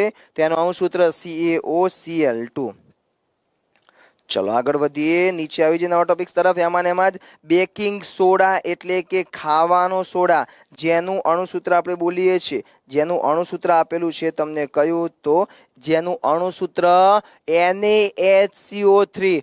રાસાયણિક નામ સર વિરંજન પાવડર કોને કહેવાય? તૃપ્તિબેન એને જ કહેવાય બેન. આ બ્લીચિંગ પાવડરને જ ગુજરાતીમાં વિરંજન પાવડર કહેવાય. જો નામ મેં લખ્યું જ હતું, લખ્યું વિરંજક તરીકે, એટલે કે વિરંજન પાવડર જ વપરાતો હોય.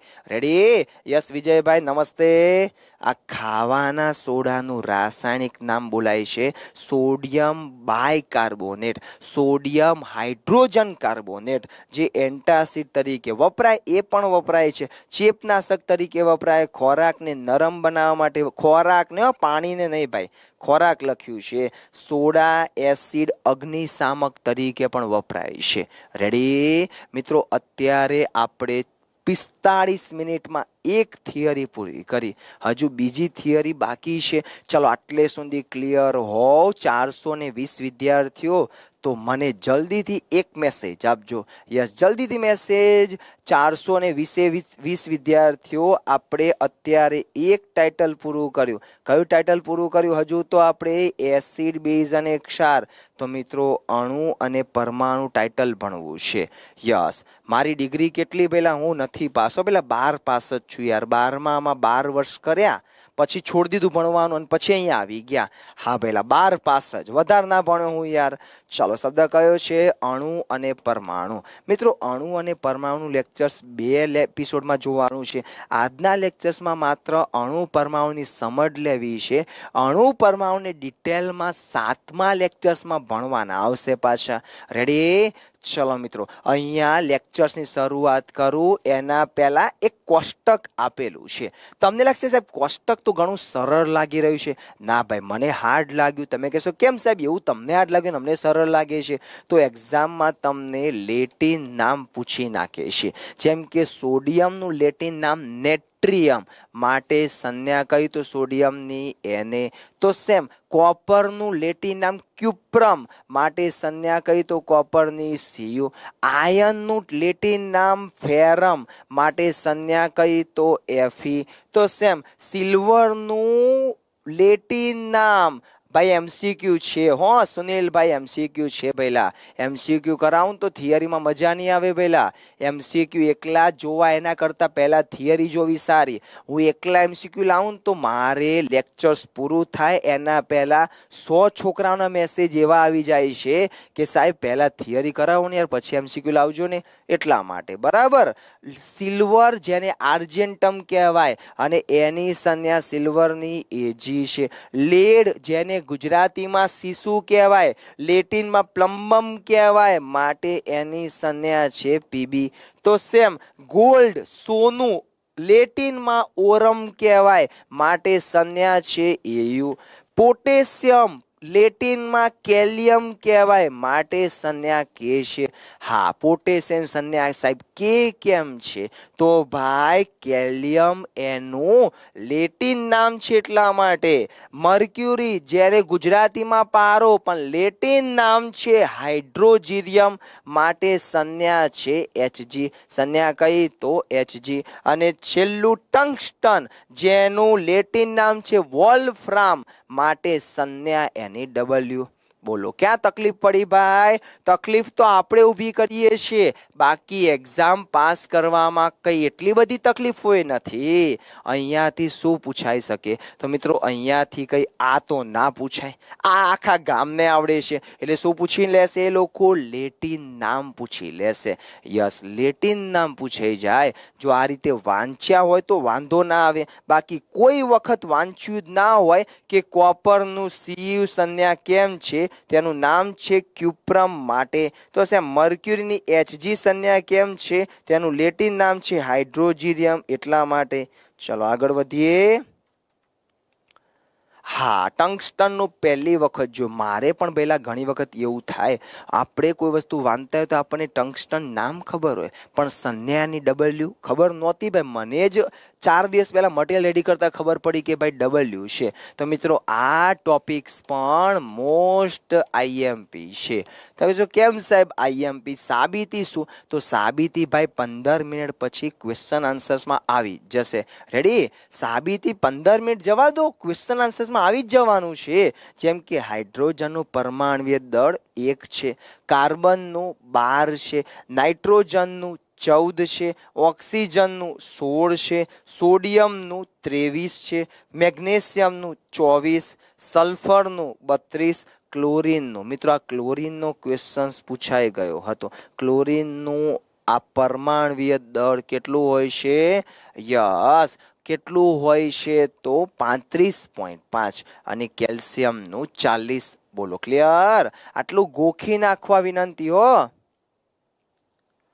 આભાર આભાર મિત્તલબેન, ગોખી નાખજો બેન, હમણાં ક્યાંક કામ લાગશે. જલ્દી બોલી જાઓ. હાઇડ્રોજનનું 1, કાર્બનનું 12, નાઇટ્રોજનનું 14, ઓક્સિજનનું 16, સોડિયમ 23, મેગ્નેશિયમ 24, સલ્ફર 32, ક્લોરીન 35.5 અને કેલ્શિયમનું 40. ચલો આગળ વધુ. હવે આગળ વધું છું તો મિત્રો, પરમાણુ એ તત્વનો અંતિમ અવિભાજ્ય સૂક્ષ્મ કણ છે.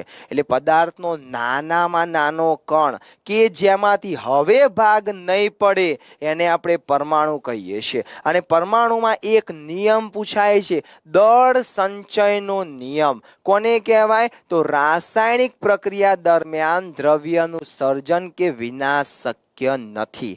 આ દળ સંચયનો નિયમ છે. તો નિશ્ચિત પ્રમાણનો નિયમ શું કહે છે? હા સર, પેલાનો સ્ક્રીનશોટ લેવા દો ને. સોનાલીબેન, પીડીએફ મળવાની છે બેન, ચિંતા ના કરો, પીડીએફ મળવાની જ છે. છતાંય સ્ક્રીનશોટ લેવો હોય તો હમણાં પ્રીવિયસ સ્લાઇડ કરું છું પૂરું થયા પછી. નિશ્ચિત પ્રમાણનો નિયમ, રાસાયણિક પદાર્થોમાં તત્વો હંમેશા દળથી નિશ્ચિત પ્રમાણમાં જ હાજર રહેલા હોય છે. યસ, હા હો ભાઈ. સર મનોવિજ્ઞાન લેક્ચર્સ ગોઠવવાનું બેન હું જ લઈ લઈશ મનોવિજ્ઞાન, બરાબર? મને આવડે રીતે ભણાવીશ, પછી ભલે તમે શિક્ષક બનો ના બનો. હા, કારણ કે મને વિજ્ઞાન આવડે, ઘણા એવું સમજે સાહેબને વિજ્ઞાન આવડે તો મનોવિજ્ઞાન આવડે જ નહીં. એટલે ભાઈ એવું ના હોય યાર. મેનેજમેન્ટને મેસેજ આપી દઈશ, પણ સમયના અભાવને કારણે શક્ય થોડું ઓછું છે. ચલો આગળ વધીએ. દરેક તત્વ લાક્ષણિક પરમાણ્વીય દળ ધરાવે છે. હમણાં જ લખ્યા દરેક તત્વોના આપણે. હા, લેટિન નામ વાળું સ્ક્રીનશોટ લેવા દઉં, ચિંતા ના કરો, લેવા દઉં છું. પરમાણ્વીય દળના એકમને યુ સંજ્ઞા વડે યુમાં દર્શાવવામાં આવે છે. રેડી? ચલો મિત્રો સ્ક્રીનશોટ લઈ લો. આનો સ્ક્રીનશોટ લઈ લેજો બધા. હું સાઈડમાં આવી જાઉં છું.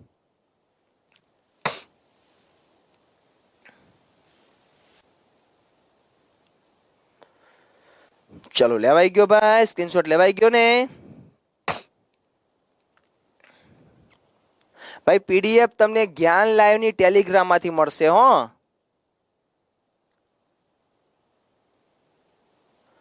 ચલો આગળ વધુ. હવે નીચે આવી જાઓ, નીચે આવી જાઓ. કાર્બન 12 સમસ્થાનિકના એક પરમાણુના દળનો 1/12 ભાગને માન્ય પરમાણ્વીય દળ તરીકે લેવામાં આવે છે. યાદ રાખજો, માન્ય પરમાણ્વીય દળ તરીકે કયા તત્વનો સમાવેશ થાય છે? તો કાર્બન 12 નો સમાવેશ થાય છે. મોટા ભાગના તત્વોના પરમાણુ સ્વતંત્ર રૂપે અસ્તિત્વ ધરાવતા નથી. એ સ્વતંત્ર ના હોય, કોઈકની સાથે જોડાયેલા હોય છે. બે અથવા વધુ પરમાણુ ભેગા મળે ત્યારે તેને અણુ કહે છે. તેને આપણે અણુ તરીકે ઓળખીએ છીએ. જો મિત્રો, લાઈવ લેક્ચર્સમાં 400 છે, લાઇક્સ હજુ 500 પહોંચી છે. આપણો દરેક લેક્ચર્સમાં એક જ ટાર્ગેટ હોય છે, લાઇક્સ આપણી 1K પ્લસ લેક્ચર્સ પૂરું થયાના પહેલા હોવી જ જોઈએ. એનો મતલબ આપણે બધા ભેગા મળીને હજુ તો સર કલર ચેન્જ કરી દઈએ બેન, કરી દઈએ, બરાબર? આપણો ટાર્ગેટ એક જ હોય છે કે 1.5 કલાકના લેક્ચર્સમાં આપણે 1K પ્લસ લાઇક્સ તો હોવી જોઈએ. હવે આગળ વધીએ. બે અથવા વધુ પરમાણુ ભેગા થાય તો એને અણુ કહે છે. કોઈ પણ અણુના બંધારણમાં રહેલા પરમાણુની સંખ્યા ને તેના અણુની આણ્વીયતા કહે છે. પરમાણુ ભેગા મળે, પરમાણ્વીય દળ ભેગું મળે ત્યારે અણુ બને, આણ્વીય દળ મળે. રેડી? આગળ વધીએ. જુદા જુદા તત્વોના પરમાણુ એક નિશ્ચિત પ્રમાણમાં એકબીજા સાથે જોડાઈને સંયોજનના અણુનું નિર્માણ કરે છે. ધાતુ અને અધાતુ યુક્ત સંયોજનો વીજભારી ઘટકોના બનેલા હોય છે. જો તે ઋણ વીજભાર ધરાવતા હોય તો તેને એનાયન કહેવાય, અને ધન વિદ્યુતભાર ધરાવતા હોય તો તેને કેટાયન કહે છે. ધ્યાન રાખજો હો, ધ્યાન રાખજો. ધાતુ અધાતુ યુક્ત સંયોજનો વીજભારિત ઘટકોના બનેલા હોય છે અને તેમને આયનો કહે છે. જો એ ઋણ વિદ્યુતભારિત આયન હોય તો એનાયન, અને ધન વિદ્યુતભારિત આયન હોય તો તેને કેટાયન તરીકે ઓળખવામાં આવે છે. કોઈ પણ તત્વની બીજા તત્વ સાથે જોડાવાની સાપેક્ષ શક્તિને સંયોજકતા કહે છે. મિત્રો, આ સંયોજકતા હું તમને સમજાવીશ, પણ નેક્સ્ટ લેક્ચરમાં એટલે કે 7મા એપિસોડમાં આપણે અણુ પરમાણુનું બંધારણ ભણીશું, ત્યારે આપણે આ સંયોજકતા શબ્દ ત્યાં ઇન્ક્લુડ કરી દઈશું. રેડી? ચલો આગળ વધીએ. પરમાણ્વીય દળ અને આણ્વીય દળનો ડિફરન્સ સમજાવો. ઓકે કોમલબેન, જુઓ બેન, હમણાં લખ્યો કાર્બન, બરાબર. કાર્બનનું શું લખ્યું? પરમાણવીય દળ લખ્યું બેન. કેટલું? આશરે 12. પણ જો પ્રશ્ન પૂછાય, હવે કાર્બન એ સિંગલ હોય એટલે એને પરમાણવીય દળ કહેવાય. પણ કાર્બન ડાયોક્સાઇડ થઈ જાય બેન એટલે એ આણવીય દળમાં ફેરવાઈ જાય. આ આણવીય દળમાં કાર્બન ઓક્સિજન બંનેનું દળ ઇન્ક્લુડ થાય, બંનેનું ભેગું થાય, સરવાળો થાય એટલે એને આણવીય દળ કહેવાય. સમજી ગયા ને બેન? શબ્દમાં પરમાણવીય દળ એક કોઈક તત્વનું હોય, આણવીય દળ એક કોઈક સંયોજનનું હોય. આગળ વધુ. સંયોજનનું આણવીય દળ લખ્યું બેન. હાલ સંયોજનનું આણવીય દળ બરાબર સંયોજનમાં રહેલા બધા જ પરમાણુઓના પરમાણવીય દળનો સરવાળો. એકલું કાર્બન હોય તો એને પરમાણવીય દળ કહેવાય, પણ કાર્બન મોનોક્સાઇડ હોય તો તેને આણવીય દળ કહેવાય. યસ વિપુલભાઈ, બધું આવશે ભાઈ. સમસ્થાનિકો, સ્થાનિકો બધું આવશે, રહીશો બધું આવશે ભાઈ. કયા લેક્ચર્સમાં? 7મા લેક્ચર્સમાં. આગળ વધુ. જોજો મિત્રો, 1 મોલ એટલે કેટલા અણુઓ? તો 6.022 અથવા 23 ગુણ્યા 10⁻23, જેને આપણે 1 મોલ કહીએ છીએ. અને આ મોલ એ શેનો એકમ છે? તો દ્રવ્યના જથ્થાનો એસઆઈ પદ્ધતિમાં, દ્રવ્યનો જથ્થાનો એસઆઈ પદ્ધતિમાં એકમ એટલે કયો? તો મોલ. 1 મોલ એટલે આટલા અણુઓ. આગળ વધુ. હવે નીચે આવી જાય મિત્રો. આ બહુ કામનું નથી. આ એક સૂત્ર આપેલું છે કે સંયોજનમાં તત્વનું પ્રતિશત પ્રમાણ, તત્વનું ટકાવારીમાં પ્રમાણ કેટલું હોય છે? તો સંયોજનમાં રહેલા તત્વનું દળ, ટોટલ સંયોજનનું દળ ગુણ્યા 100 એટલે આપણને જે તે તત્વનું ટકાવારીમાં દળ મળી જાય અથવા તો ટકાવારીમાં પ્રમાણ મળી જાય. રેડી? તો મિત્રો આ વાત હમણાં આપણે જે બોલ્યા હતા ને એ જ વાત છે. 12મા ભાગની વાત હતી. ચલો મિત્રો, થઈ ગઈ થિયરી. મેં તમને કહ્યું તું 50 મિનિટમાં, 45 મિનિટમાં થિયરી પૂરી થઈ જશે. કારણ કે મિત્રો અણુ પરમાણુની થિયરી આજે ઓછી છે. 7મા એપિસોડમાં એની થિયરી વધારે આવવાની છે. એની થિયરી એકદમ વ્યવસ્થિત રીતે અણુ મથકો, પરમાણુ મથકો, સમસ્થાનિકો બધા જ ટોપિક્સ 7મા એપિસોડમાં આવવાના છે. ચલો આગળ વધુ. હવે આગળ વધી આવી છે પ્રશ્નોત્તરીમાં. તો મિત્રો પ્રશ્નોત્તરીની શરૂઆત કરવી છે એના પહેલા એક વાત આપણે ધ્યાનથી સાંભળી લેવી છે. જ્ઞાન લાઈવ તમારા માટે લાવ્યું છે ગાંધીનગરની બ્રાન્ચમાં જ્ઞાન એકેડેમીની માસ્ટર્સ જનરલ બેચ. અને એ બેચ મિત્રો દરેક એક્ઝામ માટે, ડીવાયએસઓ હોય, પીએસઆઈ હોય, કોન્સ્ટેબલ હોય, સિનિયર ક્લાર્ક હોય, હેડ ક્લાર્ક હોય કે બધા માટેની છે. જેના ડેમો લેક્ચર્સ 28, 29, 30 ને 1લી તારીખે રાખેલા છે. ટાઈમ છે સવારે 8 વાગ્યાનો ડેમો લેક્ચર્સનો પણ. અને બેચ ચાલુ થઈ રહી છે 1લી તારીખથી. હવે આ બેચમાં, ઓફલાઈન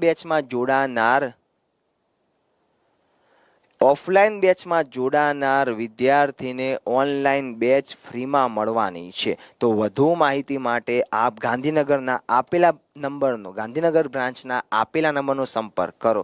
જેમાં મિત્રો ફીસ છે, એકચ્યુઅલી ફી 33,500, પણ ડેમો દરમિયાન જોડાય તો 30,500. વધુ માહિતી માટે આપ લાઈવના આપેલા નંબરનો સંપર્ક કરો.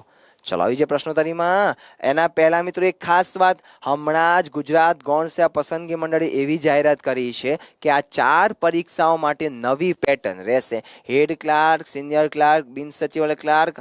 હા હો પહેલા કોરી પીપીટીમાં જ ભણાવીશ પહેલા. બસ બોલ, બીજું કઈ પ્રિન્સભાઈ? બીજું કઈ તમે કહેતા હોય તો કોરી પીપીટી જ નહીં લાવી આપણે, બરાબર? પીપીટી નહીં પહેલા એમનામ જ લખે જઈએ, બોલે જ જાવ તો વાંધો નહીં ને યાર.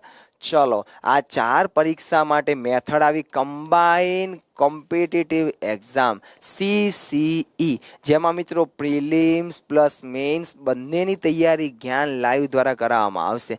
જેમાં મિત્રો 24 તારીખ સુધી કોઈ વિદ્યાર્થી જોડાય છે તો ફીસ છે 7,999, પણ 25 થી 31માં જોડાય છે તો 8,999, 31 પછી 1લી તારીખથી જોડાય છે તો 9,999. તો વધુ માહિતી માટે આપ લાઈવના આપેલા નંબરનો સંપર્ક કરો. આવી જે ક્વેશ્ચનમાં કયા સાધનની મદદથી પરમાણુનું દળ શોધી શકાય છે? ચલો चलो मित्रों जल्दी कॉमेंट्स। एकाद कलाकનો લેક્ચર પૂરો થઈ ગયો, હજુ આપણે 30-35 ક્વેશ્ચન્સ પૂરા કરવાના છે। ચલો જલ્દી કોમેન્ટ્સ। હજુ આપણે મિત્રો 30-35 ક્વેશ્ચન્સ બંને ટોપિક્સના થઈને પૂર્ણ કરવાના છે।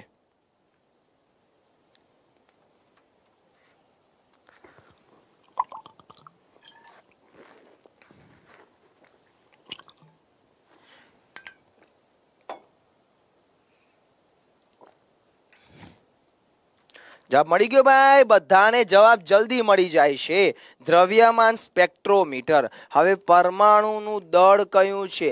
પરમાણુનું દળ એટલે ગુજરાતીમાં હું પરમાણુ ભાર કહું તો ચાલે? પરમાણુ ભારનો એકમ કયો બોલાય છે? તો AMU। પૂરું નામ એટોમિક માસ ઓફ યુનિટ। પરમાણુ ભાર કોને કહેવાય? તો A બરાબર P+N। પરમાણુમાં રહેલા પ્રોટોન અને ન્યુટ્રોનની કુલ સંખ્યાનો સરવાળો એટલે પરમાણુ ભાર, અથવા તો પરમાણુ ભાર કહો, પરમાણુય દળ કહો, કોઈ પણ શબ્દ વાપરો। આગળ વધુ, H2O નો આણ્વીય દળ કેટલો હોય છે? જો મિત્રો હમણાં જ મેં તમને સમજાવ્યું, પરમાણ્વીય દળ કોઈક તત્વનું હોય, આણ્વીય દળ ભેગાનું હોય। હવે H2O હવે નક્કી તમારે કરવાનું। હાલ મેં કીધું H નો પરમાણ્વીય દળ 1 છે ને O નું પરમાણ્વીય દળ 16 છે। હા કે ના? મેં તમને આવું કીધું। હવે નક્કી તમારે કરવાનું છે। ચલો ભાઈ, જવાબ પ્રિયંકાબેન શ્યોર? જવાબ કયો આવે? 18 જવાબ આવે। કઈ રીતે આવી બેન, સમજી ગયા ને? H નું કેટલું? 1, પણ કેટલા છે? 2। O નું કેટલું? 16, કેટલા છે? 1। 1 ગુણ્યા 2 2, 16 એકા 16, 16 ને 2 18 AMU। પૂરું નામ AMU નું atomic mass of unit, AMU atomic mass of unit. ચલો આગળ વધુ। હવે નીચે આવી જાઓ પ્રશ્નમાં। આવડી ગયું ને ભાઈ? હમણાં એક બેનનો પ્રશ્ન હતો, કોઈક બેનનો, કે સાહેબ આણ્વીય દળ, પરમાણ્વીય દળ, પરમાણ્વીય દળનું કોષ્ટક ખબર હોય ને ભાઈ તો આણ્વીય દળ આપોઆપ શોધી શકાય। એના મૂલ્ય તમારે અહીંયા મૂકવાના છે, બસ। આગળ વધુ, નીચે આવી જાઓ પ્રશ્નમાં। નીચે ક્વેશ્ચન, સંયોજનના 1 મોલ એટલે કેટલા અણુઓ થાય છે? 1 મોલ બરાબર, હા સુમિતભાઈ ક્વોલિફિકેશન કેટલું છે ફોર્મ ભરવા માટે? સુમિતભાઈ પૂછી લો હા, પાર્વતીબેન।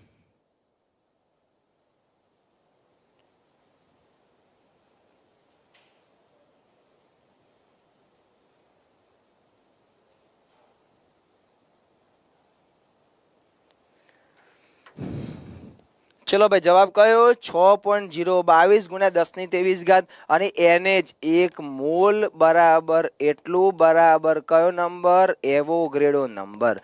એવોગ્રેડો આંક પણ એટલો જ છે। કેટલો મૂલ્ય છે એનું? 6.022 કાં તો 23 ગુણ્યા 10 ની 23 ઘાત। 10 ની કેટલી ઘાત? 23 ઘાત। આગળ વધુ। હવે નીચે આવી જાઓ પ્રશ્નમાં। નીચે ક્વેશ્ચન દર્શાવેલો છે, બધા નિષ્ક્રિય વાયુઓ ખાલી જગ્યા હોય છે। હવે શાંતિથી પહેલા તો વિચારવાનું છે। બધા નિષ્ક્રિય વાયુ એટલે સાહેબ તમે નિષ્ક્રિય સમજાતો નથી તો કાલના લેક્ચર્સમાં સમજવાના હતા, પણ બોલી જઈએ। નિષ્ક્રિય વાયુઓ એટલે કે આવર્ત કોષ્ટકના કયા સમૂહમાં? તો આવર્ત કોષ્ટકના 18મા સમૂહમાં। આવર્ત કોષ્ટકના 18મા સમૂહમાં ગોઠવાયેલા તત્વો જેને આપણે નિષ્ક્રિય વાયુઓ કહીએ છીએ, જેના નામ બોલાય છે helium, argon, neon, krypton, xenon, radon. આ બધા જ નિષ્ક્રિય વાયુઓ બોલાય છે। અને 18મા સમૂહમાં તો ખરા, પણ તે કેવા હોય છે? બહુપરમાણવીય, એક પરમાણવીય, દ્વિપરમાણીય કે ત્રિપરમાણીય? चलो मित्रों जल्दी कमेंट्स, कयो जवाब आवे?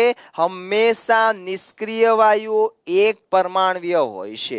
यस भावेश भाई, निष्क्रिय वायु हमेशा केवा होय? एक परमाणवीय होय छे। आगळ वधू। नीचे आवी जाओ प्रश्નમાં। નીચેના પૈકી કઈ સંજ્ઞાનું લેટિન નામ ફેરમ છે? કઈ સંજ્ઞાનું લેટિન નામ ફેરમ?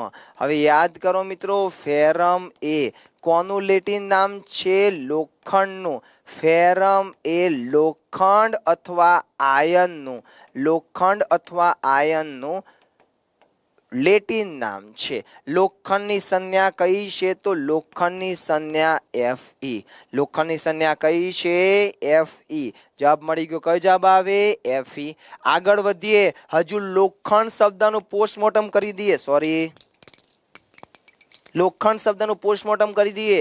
જેમ કે મિત્રો લોખંડ જ્યારે જમીનમાંથી મળે ત્યારે તે કાચી ધાતુ સ્વરૂપે હોય છે, કાચી ખનિજ સ્વરૂપે હોય છે. લોખંડની કાચી ધાતુના નામ બોલાય છે હિમેટાઇટ, બીજું નામ બોલાય છે મેગ્નેટાઇટ, ત્રીજું નામ બોલાય છે સિડેરાઇટ અને ચોથું નામ બોલાય છે આયર્ન પાયરાઇટ્સ. ચોથું નામ કયું બોલાય છે? તો આયર્ન પાયરાઇટ્સ. ચલો થઈ ગયા નામકરણ. હવે આગળ વધુ. હવે આ લોખંડનું શેમાં નિષ્કર્ષણ થાય છે? તો વાત ભઠ્ઠીમાં. એ વાત ભઠ્ઠી એટલે મોટી એક ભઠ્ઠી જેમાં વધુ તાપમાને આપણે લોખંડને ગરમ કરીને શુદ્ધ કરી શકીએ. એક્ઝામમાં yes said boy good morning. એક્ઝામમાં પ્રશ્ન કયો પૂછાઈ ગયો? એક્ઝામમાં ક્વેશ્ચન કયો કે નીચેનામાંથી લોખંડની કઈ ખનિજનું વાત ભઠ્ઠીમાં નિષ્કર્ષણ કરીને મેળવવામાં આવે છે? કઈ? તો હિમેટાઇટ. આગળ વધીએ. વાતો કોની કરી? લોખંડની બધી વાતો કરેલી છે અને ધાત્વીય માત્રા સૌથી વધુ હિમેટાઇટમાં હશે. આગળ વધીએ. નીચે આવી જાય પ્રશ્નમાં. નીચે ઓઝોન એ ખાલી જગ્યા અણુ ધરાવે છે. હવે ઓઝોનનું પહેલા તો આપણને સૂત્ર ખબર હોવી જોઈએ. ઓઝોનનું સૂત્ર O3 છે. યસ, ઓઝોનનું સૂત્ર કયું છે? તો O3. હવે નક્કી તમારે કરવાનું છે મિત્રો. ઓઝોનનું સૂત્ર O3 છે તો નક્કી કરો જલ્દીથી કે અહીંયા શું જવાબ આવશે.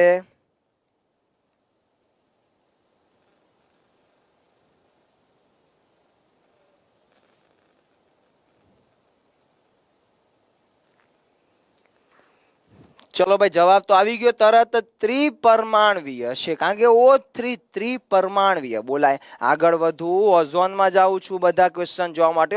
ઓઝોન સ્તર એ વાતાવરણના કયા ભાગમાં આવેલું છે? તો ઓઝોન સ્તર વાતાવરણના સમતાપ આવરણમાં આવેલું છે. એટલે કે ગુજરાતીમાં કહેવાય સમતાપ, અંગ્રેજીમાં કહેવાય એને સ્ટ્રેટોસ્ફિયર. અંગ્રેજીમાં શું કહેવાય? સ્ટ્રેટોસ્ફિયર. આ ઓઝોન સ્તરમાં દિવસે ને દિવસે ભંગાણ પડી રહ્યું છે. ઓઝોન સ્તરમાં ગાબડા પડી રહ્યા છે. ગાબડા હતા ભંગાણ માટે જવાબદાર વાયુ કયો છે? તો CFC, ક્લોરોફ્લોરોકાર્બન. જે વધારે મુક્ત શેમાંથી થાય છે? તો એસી અને ફ્રીજના વધારે પડતા ઉપયોગથી. હવે આ ઓઝોન સ્તરના ભંગાણને અટકાવવા માટે આપણે એક પ્રોટોકોલ એપ્લાય કરવો પડશે. કયો પ્રોટોકોલ એપ્લાય કરવો પડશે? તો મોન્ટ્રીયલ પ્રોટોકોલ અથવા મોન્ટ્રીયલ સંધિમાં આપણે છીએ. આ મોન્ટ્રીયલ પ્રોટોકોલ એ સ્પેશિયલી ઓઝોન સ્તરના ગાબડાને રોકવા માટેનો છે. અને આ મોન્ટ્રીયલ પ્રોટોકોલ એ કયા દેશ સંબંધિત? તો કેનેડા. જે રીતે આપણે રામસર પ્રોટોકોલમાં ઈરાન યાદ કરીએ છીએ. ના હો કૃપાલીબેન, ક્યોટો તો શેના માટે બેન? ગ્રીન હાઉસ ઇફેક્ટ માટે ક્યોટો પ્રોટોકોલ. અહીંયા ઓઝોનમાં મોન્ટ્રીયલ આવે બેન. યસ. આગળ વધીએ. આ ઓઝોન સ્તરની જાડાઈ માપવાનો એકમ કયો છે? તો ઓઝોન સ્તરની જાડાઈ માપવાનો એકમ બોલાય છે ડોબ્સન. કયો એકમ બોલાય છે? તો ડોબ્સન. અને છેલ્લો મુદ્દો. દર વર્ષે ઓઝોન દિવસની ઉજવણી ક્યારે થાય છે? તો વિશ્વ ઓઝોન દિવસ દર વર્ષે 16 સપ્ટેમ્બરના રોજ ઉજવાય છે. 16 સપ્ટેમ્બરના રોજ. અને ઓઝોનમાં ગાબડા કોણે પાડ્યા? CFC. એટલે કે CFC નું પૂરું નામ ક્લોરોફ્લોરોકાર્બન. એનો મતલબ એવો થયો કે એક ક્લોરીનનો અણુ હોય. એક ક્લોરીનનો અણુ એ 1 લાખ ઓઝોનને નાશ કરે છે. યસ, ક્લોરીનનો એક અણુ એ 1 લાખ ઓઝોનના અણુઓનો નાશ કરે છે. એટલે કે ક્લોરીન ખતરનાક થયો ઓઝોનમાં ગાબડા પાડવા માટે. રેડી?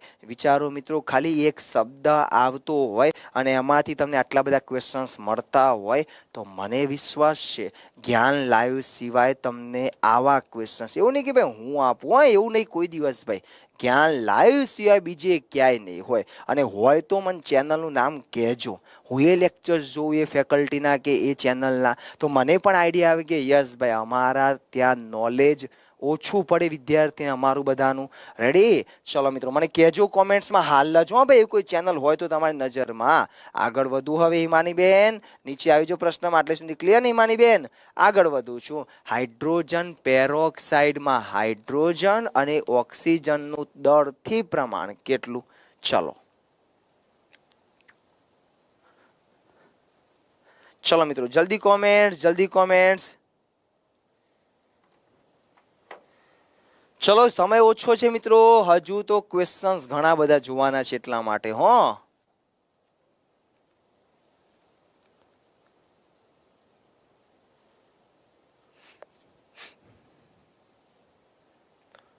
ચલો ભાઈ જવાબ કયો આવે? જવાબ 1:16 આવે. ચોખ્ખું તો કીધું છે ઓક્સિજનનું દળ ને 2. હાઇડ્રોજન પેરોક્સાઇડ કયું છે? હાઇડ્રોજન પેરોક્સાઇડ શેના માટે વપરાય? તો હાઇડ્રોજન પેરોક્સાઇડ માથામાં એટલે કે વાળને ચમક લાવવા માટે હાઇડ્રોજન પેરોક્સાઇડ વપરાય, જેમાં H અને O હોય. જેમાં H એટલે 1 ને O એટલે 16. યસ, 1:16 થી એનું દળ હોય છે. આગળ વધીએ, નીચે આવી જઈએ. નીચે નવો ક્વેશ્ચન દર્શાવેલો છે, જોડકા જોડવાના છે મિત્રો. જલ્દી કોમેન્ટ્સ હો પ્રકૃતિબેન, કોમેન્ટ જલ્દી ચાલુ રાખવાની.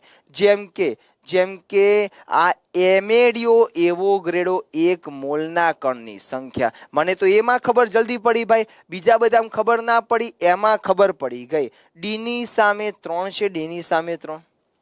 બોલો ક્યાં બહુ મથવું પડે ભાઈ? જવાબ તો કે છે હું તમારા જોડે જ બેઠો છું ભાઈ, ખાલી મને એકને યાદ કરો. મેં તો ભાઈ એવોગ્રેડોને યાદ કરી લીધો છે. કણાદે પરમાણુના અસ્તિત્વનો ખ્યાલ આપે તો એન્ટોની લેવોઝિયરે રાસાયણિક સંયોગીકરણનો નિયમ કોને આપ્યો હતો? લેવોઝિયરે. તો સેમ એ જ રીતે વિલ્હેમ ઓસ્વાલ્ડે મોલ શબ્દ આપ્યો હતો. તો મેફેલ એલ પ્રાઉસ્ટે નિશ્ચિત પ્રમાણનો નિયમ પ્રાઉસ્ટે આપ્યો હતો. થઈ ગયા વાતો ભાઈ આપોઆપ. નિધિબેન રેડી? આગળ વધુ. નીચે આવી જાય મિત્રો પાછો જોડકાનો પ્રશ્ન. સંજ્ઞા દર્શાવવાની છે, જેમ કે આર્ગોનની સંજ્ઞા AR, સોનાની સંજ્ઞા AU, સિલ્વરની સંજ્ઞા AG, સિલિકોનની સંજ્ઞા SI. ગોઠવાઈ ગયો આપોઆપ સુનીતાબેન. જો 1 ની સામે 4, A ની સામે 4, B ની સામે 3, C ની સામે 2, D ની સામે 1. આપોઆપ ભાઈ ગોઠવાઈ ગયો. યસ, આપોઆપ મિત્રો ગોઠવાઈ ગયેલું છે. ચલો લાઇક્સ ખૂટે છે ઘણા બધા વિદ્યાર્થીઓને, હજુ તો 100 વિદ્યાર્થીઓને લાઇક્સ ખૂટે છે એવું લેક્ચર્સમાં દેખાય છે મને. 100 નામના પ્રિન્ટ પણ થઈ ગયા અહીંયા તો ભાઈ. ચલો જલ્દી, નીચે જવાબ આવેલો છે અહીંયા. પાછો મિત્રો જોડકાનો ક્વેશ્ચન દર્શાવેલો છે, પાછું જોડકા વાળો જ ક્વેશ્ચન છે. ચલો હું થોડી વાર સાઈડમાં આવી જાઉં છું, મને જલ્દી જવાબ આપજો અહીંયા.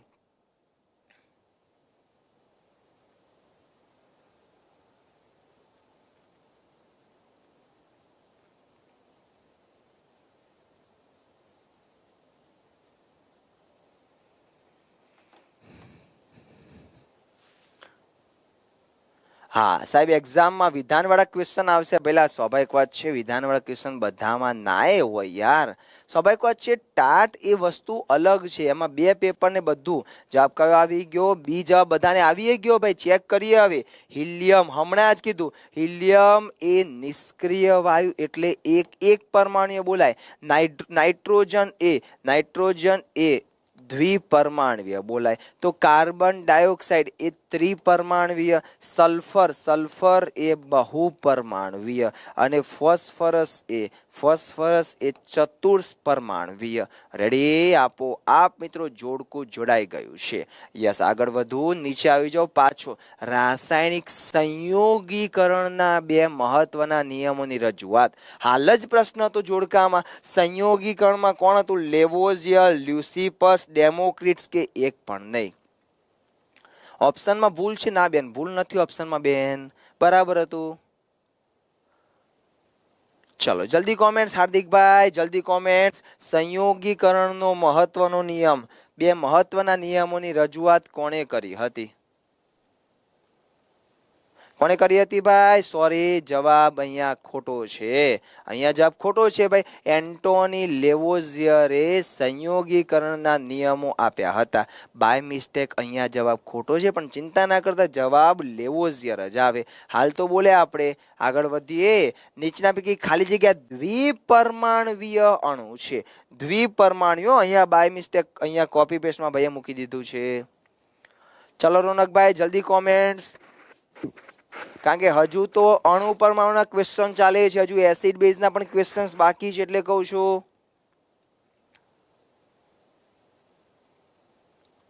હા ઠાકોર વિજયાબેન કોમેન્ટ્સ આવી ગઈ બેન, તમારી ચિંતા ના કરો. કયો શબ્દ બોલાય? સોરી હો ભાઈ, અહીંયા ભાઈએ બાય મિસ્ટેક જવાબ ટીક કર્યો છે. સોરી, જવાબ ડી જ આવે ને. ક્લોરીન એ દ્વિપરમાણવીય છે, સલ્ફર એ તો બહુપરમાણવીય કહેવાય. સલ્ફર એ બહુપરમાણવીય કહેવાય. અહીંયા ક્લોરીન એ દ્વિપરમાણવીય કહેવાય. બરાબર.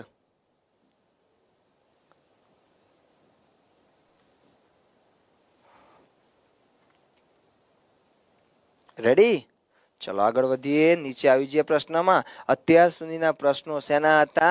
અત્યાર સુધીના ક્વેશ્ચન્સ અણુ પરમાણુના હતા. હવેના ક્વેશ્ચન્સ એસિડ બેઝના છે. મિત્રો 15 ક્વેશ્ચન્સ એસિડ બેઝના જોવા છે. 15-20 મિનિટમાં પૂર્ણ થઈ જશે, ચિંતા ના કરતા. એક દ્રાવણ લાલ લિટમસને ભૂરું બનાવે છે. જો લાલ લિટમસને ભૂરું બનાવે છે એટલે કે લાભુ. હવે યાદ કરો, એ ભૂલા બે લાભુ. હવે બે પરથી શબ્દ કયો? તો બેઝ. બેઝની પીએચ કેટલી? 7 થી વધારે. તો 7 થી વધારે છે કોઈ ઓપ્શનમાં?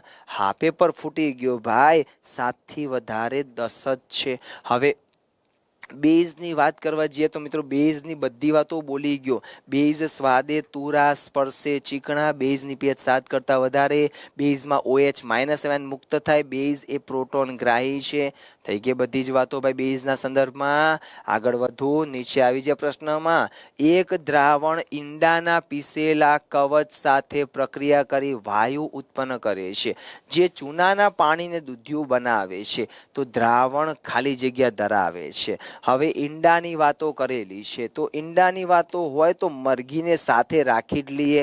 જેમ કે મરઘી એ ઈંડાના સેવન પછી 3 અઠવાડિયે બચ્ચાના જન્મ આપે છે, એટલે કે 21 દિવસે અઠવાડિયે બચ્ચાને જન્મ આપે છે. હવે ઈંડામાં કયું પ્રોટીન રહેલું હોય છે? તો ઈંડામાં દ્રવ્ય કાં તો પ્રોટીન આલ્બ્યુમિન. ઈંડાનું પડ અથવા લેયર શાનું બનેલું હોય છે? તો કેલ્શિયમ કાર્બોનેટ. હવે ઈંડાના કવચ એવો શબ્દ છે ભાઈ. ઈંડાનું કવચ દૂર કરવા માટે કયો એસિડ વપરાય? એક જ એસિડ વપરાય, હાઇડ્રોક્લોરિક એસિડ. રેડી? ઈંડાનું કવચ દૂર કરવા માટે કયો એસિડ વપરાય છે? હાઇડ્રોક્લોરિક એસિડ વપરાય છે. આગળ વધીએ. નીચે આવી જાય પ્રશ્નમાં. નીચે ક્વેશ્ચન. અપચાના ઉપચાર માટે કયા પ્રકારની દવાઓ વપરાય છે? અપચો એનો મતલબ મિત્રો અપચા અથવા તો કબજિયાત અથવા તો એસિડિટીની દવામાં. હવે એસિડિટી થાય તો આપણે ઈનો પીએ છીએ. ઈનો. યસ મિસ્ટર નાઇટવાળા ભાઈ, ગુડ મોર્નિંગ. હવે જો એસિડિટી થાય તો આપણે ઈનો પીએ છીએ, એટલે બેઝ પીએ છીએ. બેઝ એટલે એને પ્રતિ એસિડ કહેવાય. પ્રતિ એસિડ એટલે એન્ટી એસિડ. એન્ટી એસિડ એટલે શોર્ટમાં નામ પડી ગયું એન્ટાસિડ. એન્ટી એસિડને શોર્ટમાં શું કહેવાય છે? એન્ટાસિડ તરીકે ઓળખવામાં આવે છે. આગળ વધ્યાનું બેન. નીચે આવી જાય પ્રશ્નમાં. એક દૂધવાળો તાજા દૂધમાં અલ્પ માત્રામાં સોડિયમ કાર્બોનેટ ઉમેરે. Sodium bicarbonate. સોરી હો, સોડિયમ બાયકાર્બોનેટ એટલે કે ખાવાનો સોડા ઉમેરે છે. હા, સોડિયમ બાયકાર્બોનેટ એટલે ખાવાનો સોડા. આવું સૂત્ર NaHCO3 શેમાં ઉમેરે છે? દૂધમાં. દૂધમાં કયું પ્રોટીન રહેલું હોય છે અથવા કયું દ્રવ્ય? તો કેસીન. પણ સ્તનપાન કરાવતી માતાના દૂધમાં કહેતો રેનિન. આગળ વધુ. આ દૂધ માટે કયું વિધાન વધારે યોગ્ય છે? શાંતિથી વાંચો. દૂધમાં બેઝ ઉમેરેલો છે. અત્યારે દૂધમાં બેઝ ઉમેર્યો છે. દૂધમાં આપણે ખાવાનો સોડા ઉમેરેલો છે. હવે નક્કી કરજો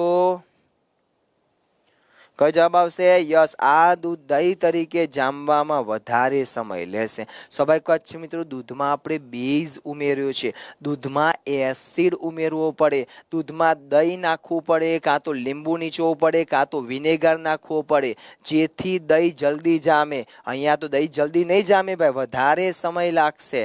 રેડી? ચલો આગળ વધુ. નીચે આવી જઈએ પ્રશ્નમાં. કયું દ્રાવણ તટસ્થ સ્વભાવ ધરાવે છે?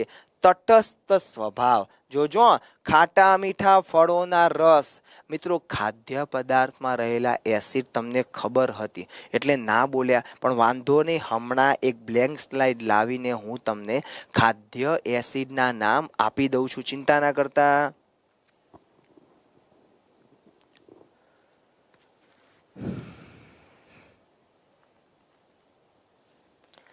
ચલો ભાઈ, જવાબ મળ્યો. યસ મિત્રો, મીઠાનું દ્રાવણ એ તટસ્થ સ્વભાવ ધરાવે, કારણ કે મીઠું એ ક્ષારમાં આવે ને ક્ષાર એ તટસ્થ સ્વભાવ, ખાટા મીઠા ફળો એ એસિડિક સ્વભાવ ધરાવે છે. કેવો સ્વભાવ ધરાવે છે? એસિડિક. તો ધોવાનો સોડા એ બેઝિક સ્વભાવ ધરાવે છે, તો લીંબુનો રસ એ પણ એસિડિક સ્વભાવ ધરાવે છે. ચલો, થઈ ગઈ વાતો આટલી. આગળ વધુ. નીચે આવી જઈએ. નીચે પ્રશ્ન દર્શાવેલો છે, કેટલી ઓછી પીએચ ધરાવતા એસિડ વર્ષાનું પાણી નદી કે તળાવમાં ભળે છે?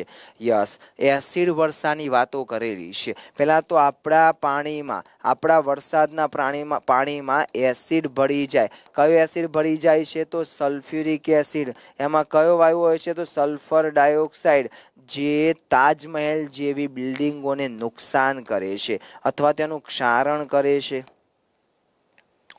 ચલો જલ્દી કોમેન્ટ્સ. ચલો મિત્રો, જલ્દી કોમેન્ટ્સ ચાલુ રાખવાની છે. યસ, આભાર. 650 લાઇક્સ પહોંચી ગયા છે, એટલે કે 65% કામ પૂરું થયું છે. હજુ આપણો ટાર્ગેટ 100%નો છે, જેમાંથી 65% જ હાલ આપણે આવ્યા કહેવાય ભાઈ. ચલો દિવ્યાબેન, જવાબ મળ્યો 5.6. 5.6 થી ઓછી પીએચ હોય તેને આપણે એસિડ વર્ષા, એસિડિક પાણી કહીએ છીએ. અને એસિડ વર્ષા થાય તો તાજમહેલ જેવી બિલ્ડિંગોને નુકસાન સ્વાભાવિક રીતે થવાનું છે. એમનો રંગ ઝાંખો પડી જાય, એમના ઉપર લેયર આવી જાય એસિડનું. આગળ વધી જાઓ. નીચે આવી જાય પ્રશ્નમાં. 5.6 થી ઓછી પીએચ ધરાવતા એસિડ વર્ષાના પાણીની કોના કોના ઉપર અસરો થાય છે? કોના ઉપર અસરો વર્તાય છે? જળાશયની માછલીઓ ઉપર, સૂક્ષ્મજીવો ઉપર, જલજ વનસ્પતિ ઉપર, કે પછી આપેલા તમામ? શ્યોર સ્વાતિબેન, જવાબ કયો આવે? એસિડ વર્ષા થાય તો બિલ્ડિંગોને નુકસાન તો થાય જ, પણ બીજા બધાને પણ નુકસાન થવાનું છે. તો 5.5 ના આવે? 5 ખબર ના પડી બેન, શું કીધું કોમેન્ટ્સમાં? જોઈ લો બેન તમારી કોમેન્ટ્સ છેલ્લે. ઓકે, એસિડિક જમીનને તટસ્થ બનાવવા. હવે તો જમીન શબ્દ છે, પહેલા તો જમીન કોને કહેવાય તમને એ જ નથી ખબર. મને વિશ્વાસ તમને નથી ખબર. ચલો જમીનની વ્યાખ્યા આપો ભાઈ, જમીનની વ્યાખ્યા આપો જલ્દીથી કોમેન્ટ્સમાં. સાહેબ, જેના ઉપર પાક ઉગે ને જમીન કહેવાય. ઘણા એવું કહેશે ભાઈ, જમીનની યોગ્ય વ્યાખ્યા આપો, જમીન કોને કહેવાય? શું શું ભેગું મળે તો જમીન બને? ચલો જલ્દી જવાબ પછી જોઈએ છે તમારો. પહેલા મારે જમીનની વ્યાખ્યા જોઈએ છે. જમીનની વ્યાખ્યા એક્ઝામમાં પૂછાઈ ગઈ તો એ લોચા થઈ ગયા ભાઈ. બોલો જમીન કોને કહેવાય? જવાબ પછી લાવીએ. જવાબ નથી મળ્યો ભાઈ. હજુ કોઈ વિદ્યાર્થીનો જવાબ જમીન ઉપર નથી આવ્યો. બધાનો જવાબ લાઈમ ઉપર આવી રહ્યો છે. પૃથ્વીનું પહેલું પડ એટલે સાહેબ જમીન કહેવાય. ના ભાઈ, એવું ના હોય. પૃથ્વીનું પહેલું પડ એટલે જમીન કહેવાય એવું નહીં હો. જમીનની વ્યવસ્થિત વ્યાખ્યા હોવી જોઈએ. જમીનની એક વ્યવસ્થિત વ્યાખ્યા ભાઈ જુઓ, ધોરણ 10 ની બુક્સમાં, 10, 11 ની બુક્સમાં જમીનની વ્યાખ્યા લખેલી છે. પહેલો શબ્દ રેગોલિથ, બીજો શબ્દ જૈવિક દ્રવ્યો, ત્રીજો શબ્દ પાણી અને ચોથો શબ્દ હવા. હા, હવા અને દેવું ભાઈ, આ 4 શબ્દો ભેગા થાય ને એટલે જમીન બને. હા, મેથ સાયન્સ વાળા ભાઈનો જવાબ રેતી માટીના કણો, જે ઉપરનું લેયર હોય. હા ભાઈ, વ્યાખ્યા સાચી મેથ સાયન્સ વાળા ભાઈની. બરાબર, વ્યાખ્યા સાચી તમારી. પણ પેલા એક્ઝામમાં તમને પ્રશ્નો કયો પૂછાય? જમીન એ નીચેનામાંથી કેવું બંધારણ ધરાવે છે? પહેલો ઓપ્શન રેગોલિથ પ્લસ પાણી, બીજો ઓપ્શન जैविक द्रव्यो प्लस हवा, तीजो ऑप्शन रेगोलित प्लस हवा प्लस पानी, चौथो ऑप्शन बधुं आपेલું હશે। હવે જમીનની ફળદ્રુપતા માટે પીએચ મૂલ્ય કેટલું હોવી જોઈએ? તો ફળદ્રુપતા માટે પીએચ મૂલ્ય 6.5 થી 7.3 હોવી જોઈએ, પણ જો 6.5 કરતા ઘટી જાય તો જમીન એસિડિક બની જાય।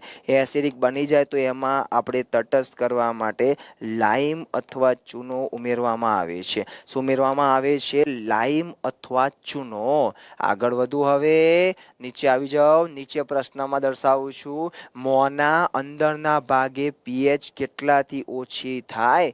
મજામાં કેતનભાઈ? તો દાંતનું ક્ષયન થાય છે। चलो मित्रों जल्दी कॉमेंट्स, समय ओछो छे भाई એટલા માટે કહું છું કોમેન્ટ જલ્દી ચાલુ રાખજો। હજુ આપણે આ લેક્ચર્સમાં પ્રશ્નો પૂરા થાય પછી ખાદ્ય એસિડ પણ લાવવા છે। યસ, ખાદ્ય એસિડની વાતો પણ આપણે જોવી છે।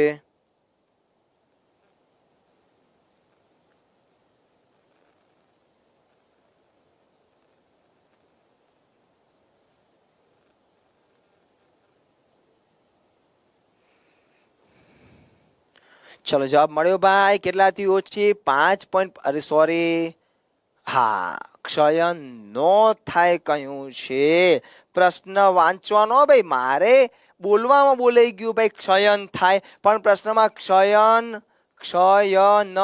નો થાય કહ્યું છે। હા, ક્ષયન થાય ને, ક્ષયન નો થાય। હા લાલજીભાઈ, તમારું જ નામ પેલું પહેલા। જો મિત્રો 5.5 કરતા વધારે હોય તો ક્ષયન ના થાય। ના થાય કહ્યું શું? ના થાય નો મતલબ કેટલાથી વધારે? 5.5 થી વધારે હોય તો ના થાય, અને અહીંયા ક્ષયન થાય કહ્યું હોય તો 5.5 થી ઓછું। હા, આગળ વધુ, નીચે આવી જાય પ્રશ્નમાં। નીચે ક્વેશ્ચન, જમ્યા બાદ મોંના અંદર રહેલા ખોરાકના કણો તથા શર્કરાનું બેક્ટેરિયા દ્વારા વિઘટન થઈને શું પેદા થાય છે? આ જુઓ ભાઈ, મારું ધ્યાન નહોતું પ્રશ્નમાં। હું તમને કહું છું ને ભાઈ, ચિંતા ના કરો, તમને 1 માર્ક શું અપાવી દઈશ, પણ મારું ધ્યાન પહેલા અહીંયા પ્રશ્ન બોલું। મને મગજમાં કેવું ભાઈ, અમારા મગજમાં કેસેટ હોય, બરાબર? એ કેસેટ તરત બોલી જ જાય। અમારા મગજની કેસેટ હોય, અમે અહીંયા ના જોઈએ, અમે અમારા મગજનું જે આવે બોલે જઈએ, પણ તમારે તો પ્રશ્ન ધ્યાનથી વાંચવાનો એક વખત, અમારે તો ઓપ્શન જ જોવાનું હોય ભાઈ। પછી ચલો, અમે કોઈ દિવસ વાંચતા નથી કશું ભાઈ, અમને તો આપ્યા પ્રશ્નો બરાબર ડાયરેક્ટ અમારા મગજમાં બોલે જ જવાય એક વખતની કેસેટ। કયો જવાબ આવે? સ્વાભાવિક વાત છે મિત્રો, આપણે જે ખાઈએ, જે નથી કહેતા એન્ટી જમ્સ પેદા થાય, કેવિટી પેદા થાય, એટલે કે એસિડ, તેજાબ પેદા થાય। એ જીવાણુ આપણામાં, આપણા શરીરમાં, આપણા મોઢાની અંદર, દાંતની વચ્ચે તેજાબ અમારા મગજમાં નાખી આપજો। હા સ્નેહાબેન, તેજાબ પેદા કરે, અને એ તેજાબ એટલે જ આપણે એસિડ કહીએ છીએ। આગળ વધુ, નીચે આવી જાય પ્રશ્નમાં। નીચે ક્વેશ્ચન, પાણી એસિડ અને બેઝ તરીકે વર્તે તો તેનો કેવો ગુણ કહેવાય? પાણી એ એસિડ અને બેઝ તરીકે વર્તે તો તેનો કઈ કેસેટ છે તમારામાં? લાલજીભાઈ આપું કેસેટ હો, પેલા તમને કાઢીને આપું।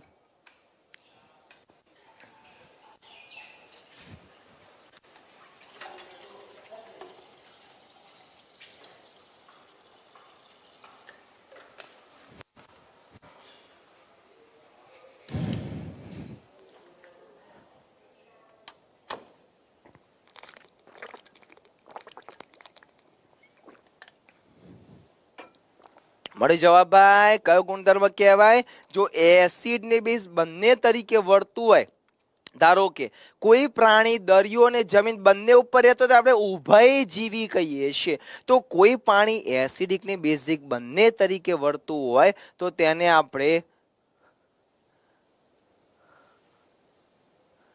કયા નામે ઓળખીએ છીએ? ઉભયધર્મી નામે ઓળખીએ છીએ। એક દ્રાવણ લાલ લિટમસ ને ભૂરું બનાવે છે, લાલ લિટમસ ને ભૂરું બનાવે છે, એનો મતલબ લાભુ છે, બે લાભુ। પ્રશ્ન મિત્રો રિપીટ થઈ ગયો બાય મિસ્ટેક, 10 જ જવાબ આવે, હમણાં જ આવી ગયો પ્રશ્ન ભાઈ।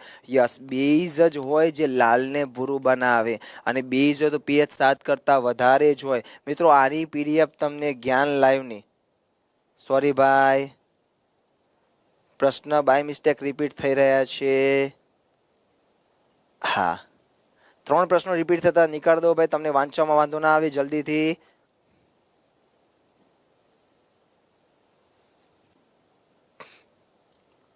ઓકે, હવે નહીં થાય ભાઈ, જોઈ લેજો. હવે નહીં થાય, ચિંતા ના કરો. હવેના 4 ક્વેશ્ચન રિપીટ નહીં થાય. ચલો ઓકે, નીચે આવી જાય પ્રશ્નમાં. નીચે પ્રશ્ન, કયું દ્રાવણ વધુ બેઝિક છે? શાંતિથી વિચારજો મિત્રો, 4-5 ક્વેશ્ચન જ બાકી છે, ચિંતા ના કરતા. લેક્ચર્સમાં જોડાયેલા રહેજો. હવે 5 જ ક્વેશ્ચન્સ બાકી છે અને કાલના લેક્ચર્સનું શેડ્યુલ મેં તમને એડવાન્સથી આપી દીધેલું છે, બરાબર? કાલે લેક્ચર્સમાં વાંચીને આવવા વિનંતી.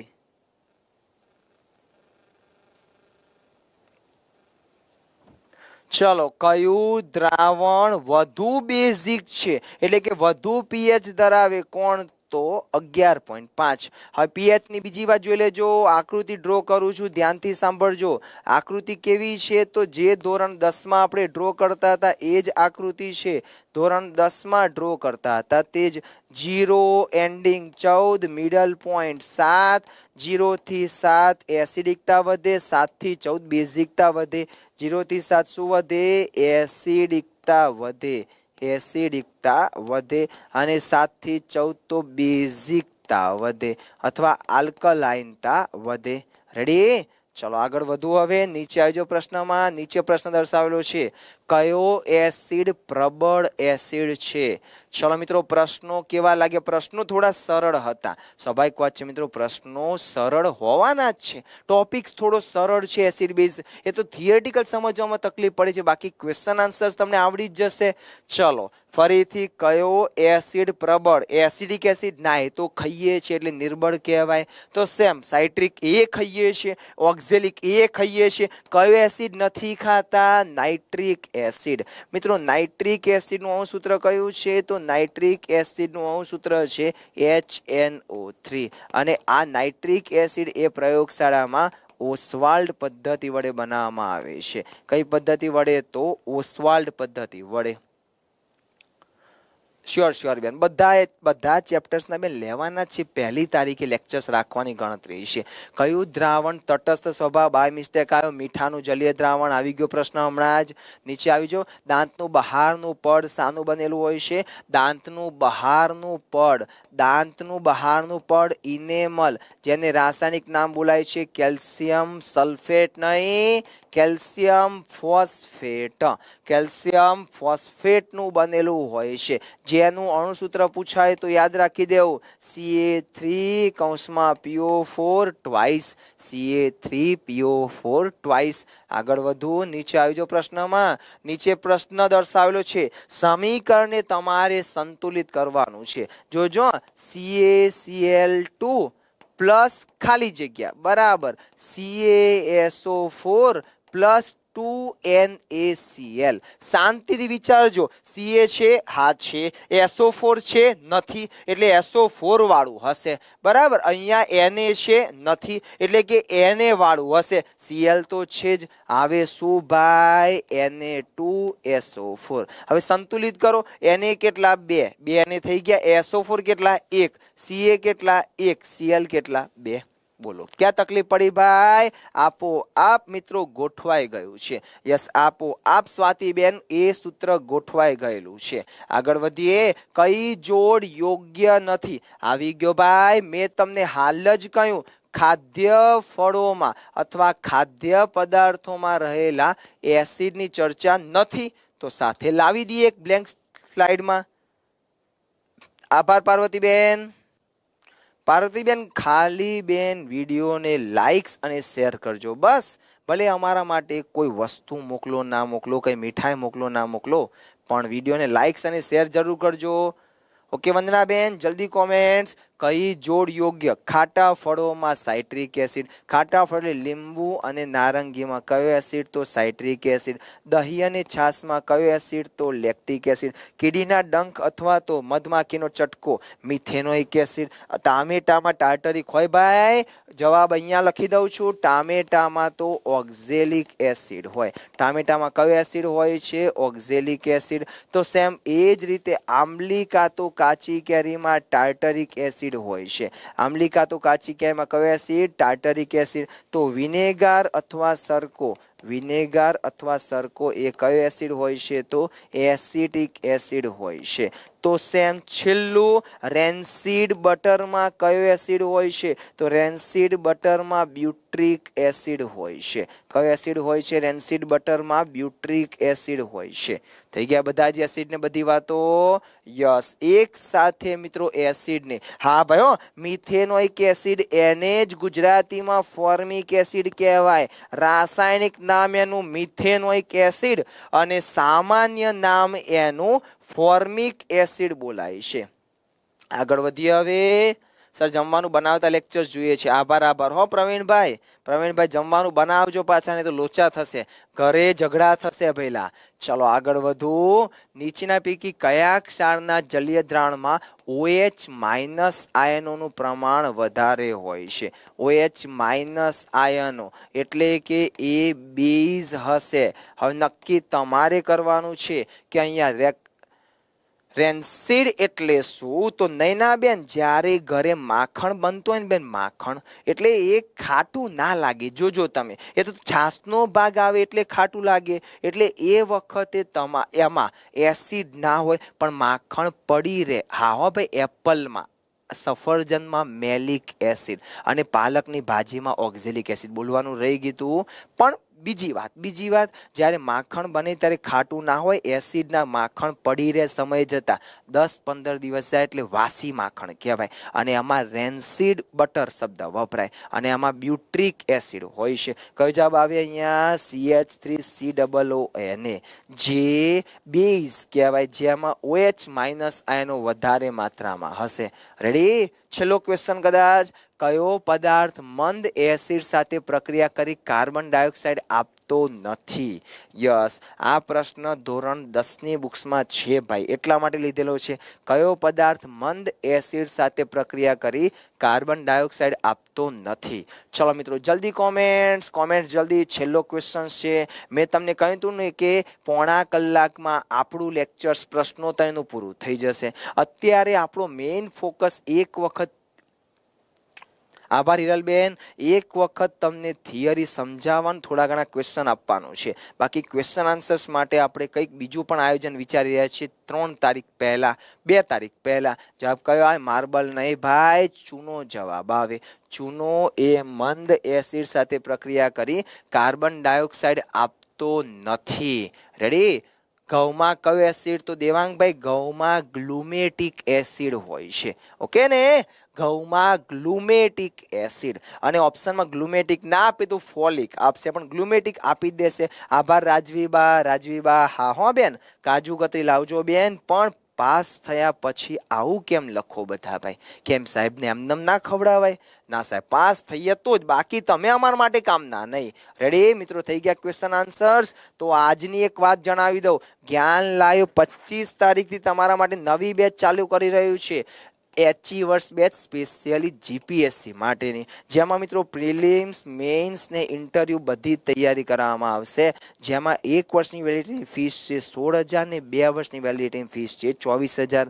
તો વધુ માહિતી માટે આપ લાઈવના આપેલા નંબરનો સંપર્ક કરો. તો સેમ એ જ રીતે જ્ઞાન એકેડેમીની ગાંધીનગરની બ્રાન્ચમાં ઓફલાઈન બેચ ક્લાસ 1-2 ને લાવ્યા છે. બેચ ચાલુ થાય છે 12 તારીખથી. ફીસ છે 35,500. તો વધુ માહિતી માટે ડેમો લેક્ચર 7, 8, 9, 10 સવારે 8 વાગે રાખેલા છે.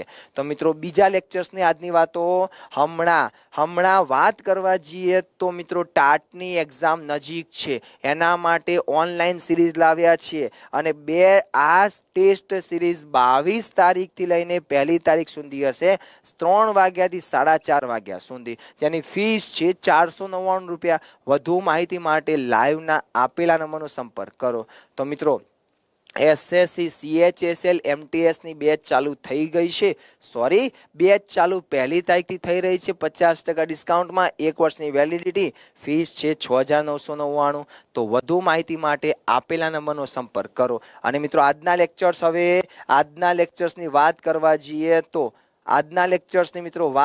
જઈએ છીએ તો હમણાં 12 વાગે જીકેમાં એક ડગલું જીત તરફ, તો હમણાં 2 વાગે સાહેબનું ગણિતનું લેક્ચર રચનાઓ અને રચના, તો 4 વાગે ખાખી છે ખાસ સિરીઝમાં 10મો એપિસોડ, અને રાત્રે 8 વાગે જીતવાની જીત સિરીઝમાં હાઈકોર્ટમાં આસિસ્ટન્ટ ને પ્યુન બાબતે કેવા ક્વેશ્ચન્સ પૂછાય છે તેવું લેક્ચર્સ છે.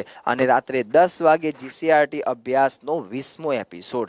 રેડી? તો મિત્રો અત્યાર સુધી જ્ઞાન લાઈવ એ માત્ર ક્લાસ 3 ક્લાસ 1 2 માં જ હતું, એટલે કે જીપીએસસી માં જ્ઞાન લાઈવ હતું. પરંતુ મિત્રો હવે ધીમે ધીમે જ્ઞાન શાલા એટલે કે ધોરણ 8 9 10 માટે પણ જ્ઞાન લાઈવ સજ્જ છે. અને એના માટે મિત્રો ધોરણ 10 માટે જ્ઞાન લાઈવે અત્યારે અર્જુન બેચ લોન્ચ કરેલી છે, જેની ફીસ છે મિત્રો, જેની ફીસ છે 2500 રૂપિયા. રેડી? જેમાં તમને અત્યારે 75% ડિસ્કાઉન્ટ એટલે કે 2500 રૂપિયા 11 જૂન સુધી ફીસ છે. તો મિત્રો મળીએ ક્યાંક નેક્સ્ટ લેક્ચરમાં, કાલના લેક્ચર્સમાં મળીએ. કાલના લેક્ચર્સના ટોપિક્સના નામ મેં તમને આપી દીધેલા છે. રાઈટ? આભાર મિત્રો. મળીએ કાલના લેક્ચર્સમાં, ટોપિક્સના નામ આપેલા છે. પીડીએફ તમને જ્ઞાન લાઈવમાં હમણાં મળી જશે. આભાર.